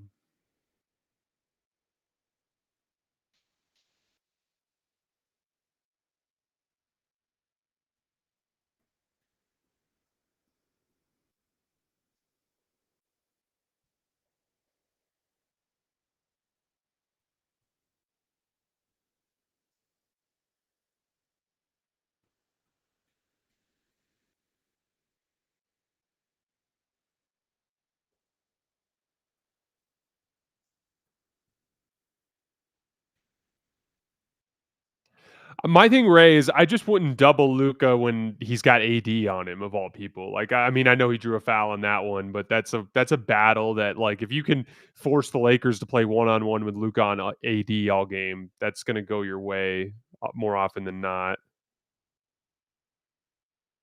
Lakers by 12. Mavs bring it up. Little handoff to Nemhard. They switch it. Ayton knocks the ball free. Rui turns it right back over. They lose PJ Washington on the lob, but he doesn't finish. PJ draws a foul, though.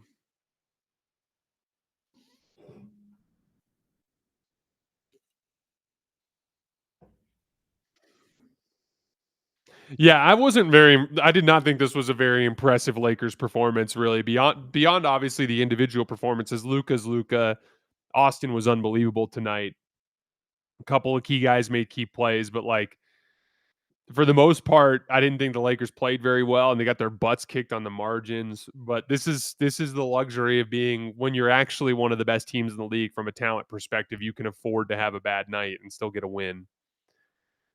And being up a dozen with how poorly they've played tonight, I think that's a really nice win for the Lakers.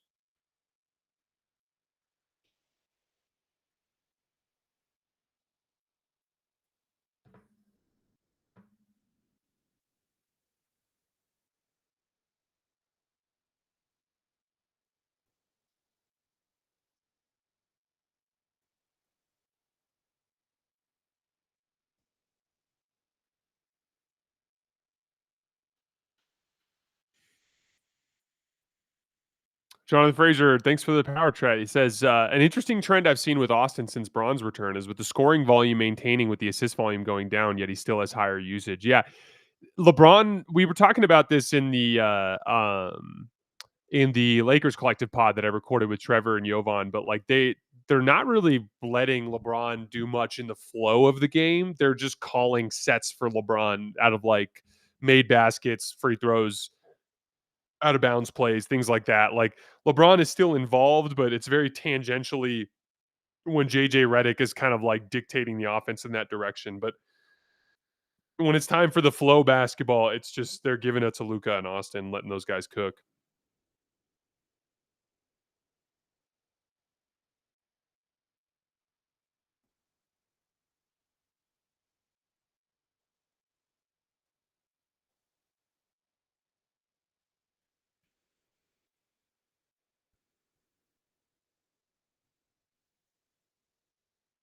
Yeah, Hunter, all the locals keep telling me that when there's weak snow at the beginning of the season, that they always have really good snow at the tail end of the season.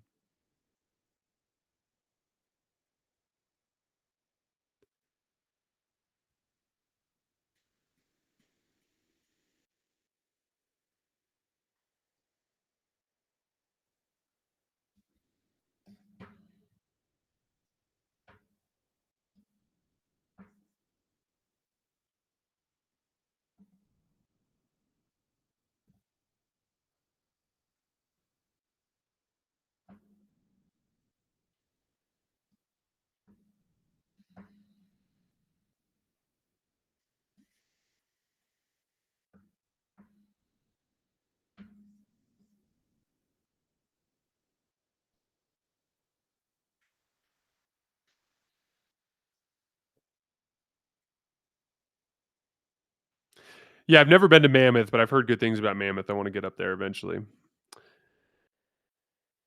Mr. Lux Pick says, "Would you be fine with the NBA getting rid of challenges slash reviews outside of clutch time altogether?" Yeah, I mean, honestly, I hate the challenges that they take so damn long. If they could streamline it, it'd be one thing. It just takes too damn long. The idea of having it be like the NFL, where it's just final 2 minutes, we review anything, but then also making sure that that's fast. The any sort of review that takes 5 minutes of real time just defeats the purpose. It destroys any flow to the game. Lakers have LeBron against PJ. They're going to run inverted with Austin. They pre-switched it. See how they sent Luka against Brandon Williams, step back three on the left wing. Can't make it. PJ Washington dribbling up against Austin. Austin gets into the handle a little bit, forces him to retreat. PJ spins off. No foul. Brandon Williams drives, smokes the layup. PJ Washington on the offensive glass. That's going to be 26 second chance points for the Mavs tonight.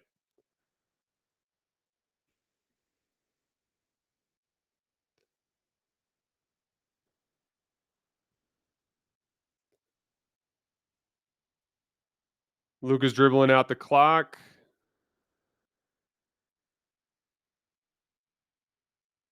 No interest in attempting a shot. See if the Lakers can keep their double-digit win here with a stop with 3 seconds left.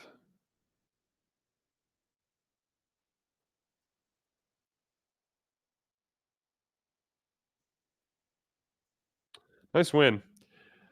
All right. Let me give you, I'll just give you, I'm not going to go super long tonight, just maybe like 5-10 minutes here at the tail end, give you guys my takeaways, and then we'll get out of here for the evening. Let me clear the television.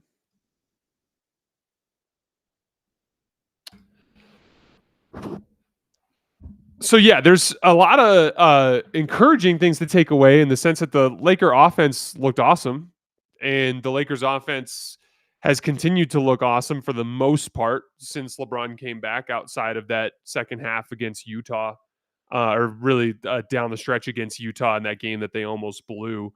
Lot to be encouraged about there. Since LeBron came back, there hasn't been any issue at all with with Luka and Austin maintaining their offensive rhythm.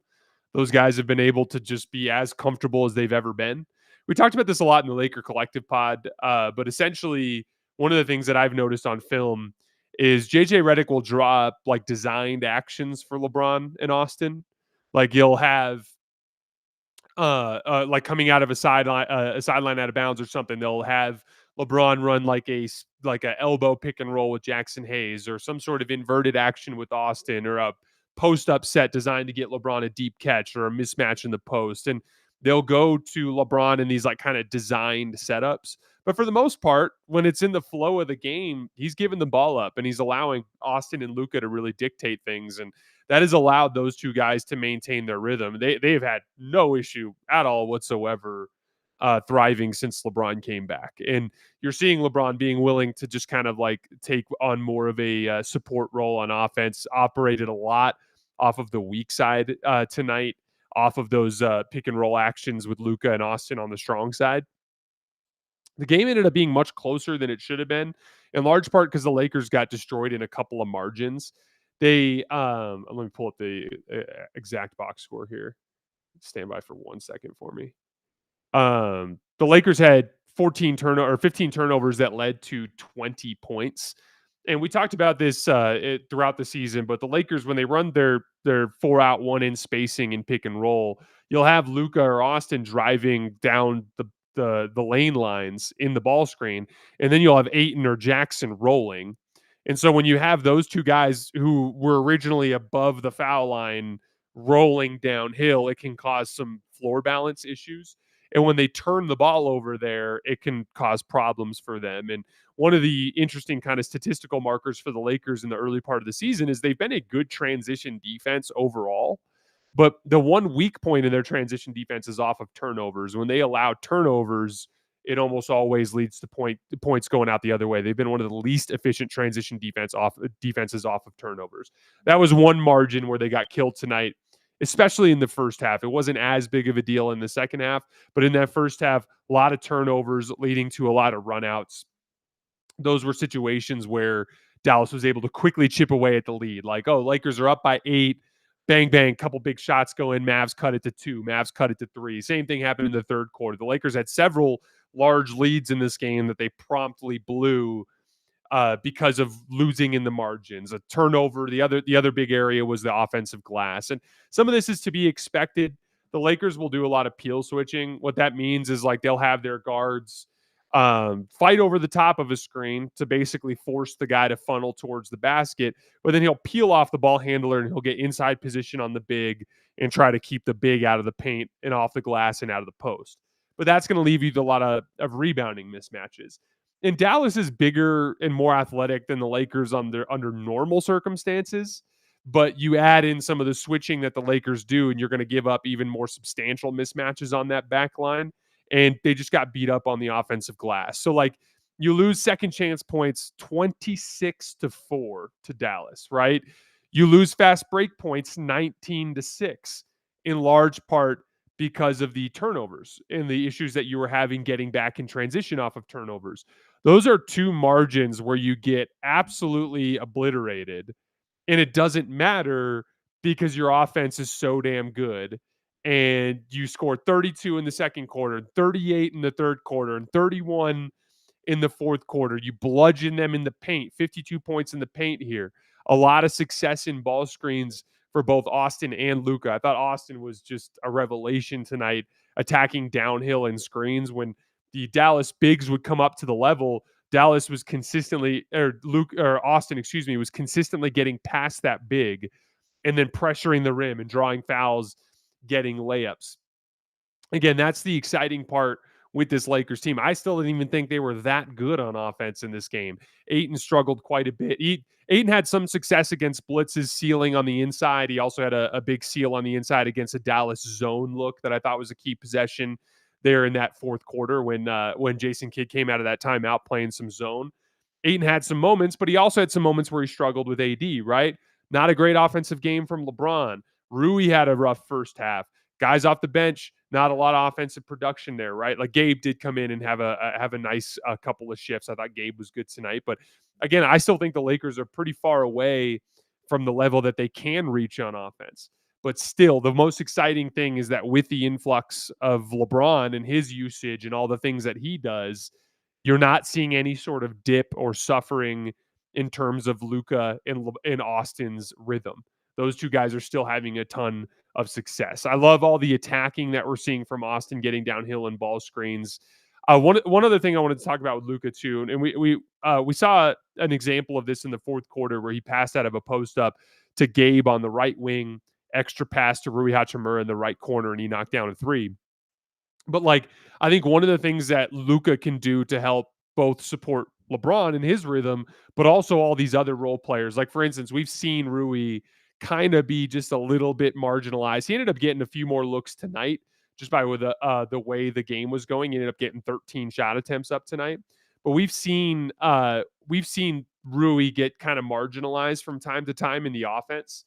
And one of the ways to combat that is for Luka to take advantage of more of those early clock reads, right? Like, instead of dribbling the clock out and hunting his very basic play finishing reads, like a easy shot in the mid short range or something to the roll man, a few more of those early clock skips to try to get more of those opportunities for Rui and LeBron so those guys can stay in rhythm. Again, like, you look at the balance tonight, you got 5 guys in double figures, but it's Austin and Luka that are in great rhythm and a couple other guys still trying to find their way. I think ultimately this offense can be even better than it has been as we see them start to embrace a little bit more of that early clock movement. Overall, though, not too much to complain about. You have a game like this where you get absolutely demolished in the margins. Again, destroyed on the second chance points, destroyed in fast break points. Lots of issues turning the basketball over, but your offense is so good that you're able to get a win anyway. I think that's an encouraging performance for the Lakers. On the Dallas front, Anthony Davis, you got to see an example of just how good he can be defensively and how much of a problem he can be around the rim. Obviously, the Lakers had some success pulling him away from the rim, which allowed them to score in the paint effectively. But there's just a layer of like rim protection and like defensive ranginess that Dallas has when he's out there that you just don't get to see when he's not out there. And then Cooper Flagg, I thought a lot of the runs that Dallas had in this game, Cooper was at the forefront of it, making simple reads. Once again, like, the Lakers are a very aggressive defense, a lot of double teaming Anthony Davis on post ups, a lot of swarming the roll. And there were all these opportunities for little kick out passes. And a big part of why Dallas shot the ball so well from three, they end up going 14 for 32 from three in this game. That's 44%. A big part of that is passing the ball through that aggressive defense and making those easy kick out reads, guys knocking down shots. More down the street, as Mike was sending this in the chat, it looks like it's very possible that Kyrie Irving returns in January. That'll add that layer of ball handling that could make this Dallas team more interesting. And one of the other things, too, is you look at the Western Conference standings. One of the differences between the East and the West this year, the East has 10 teams that are 500 or better. In the West, there are only 8 teams that are 500 or better. And if you're Dallas, right now it looks shitty because you're the second worst record in the conference. You're 5-15. You're 14 games back of the 1 seed. But because the bottom of the West has been weaker than expected this year, because Dallas has not been as good as we thought, because Sacramento has been a disaster, because of the Clippers not being as good as we thought, because Memphis going down a level, because of all of those openings taking place in the bottom of the Western Conference, right now, Dallas, despite everything, is only 3 games back of the 10 seed to get into the play-in, 3.5 of the 9 seed. So again, not all over yet for Dallas. The return of Kyrie could make things more interesting too. It was good to see Anthony Davis back out there tonight. He was actually moving pretty well, I thought. Again, good win for the Lakers. It was an ugly game. I didn't think they played well in most facets, but they just have such a good offense that they can make up. They have such a large margin for error as a result. Really nice win. That's all I have for tonight, guys. As always, I sincerely appreciate you guys for supporting us and supporting the show. The schedule as of right now, we don't have any playback streams over the weekend, so we're taking the weekend off. So I hope everybody enjoys their weekend, watch some football, relax, hang out with family. Next week on Monday, we'll be back with our usual routine, like power rankings, things along those lines. But we'll also have 2 more playback streams next week. I just haven't talked to Jackson yet about the schedule. I'll get with him about that tomorrow morning. And on Monday's show, I will let you guys know what the playback streams are so you guys can come hang out. Again, as always, I appreciate you guys for supporting us and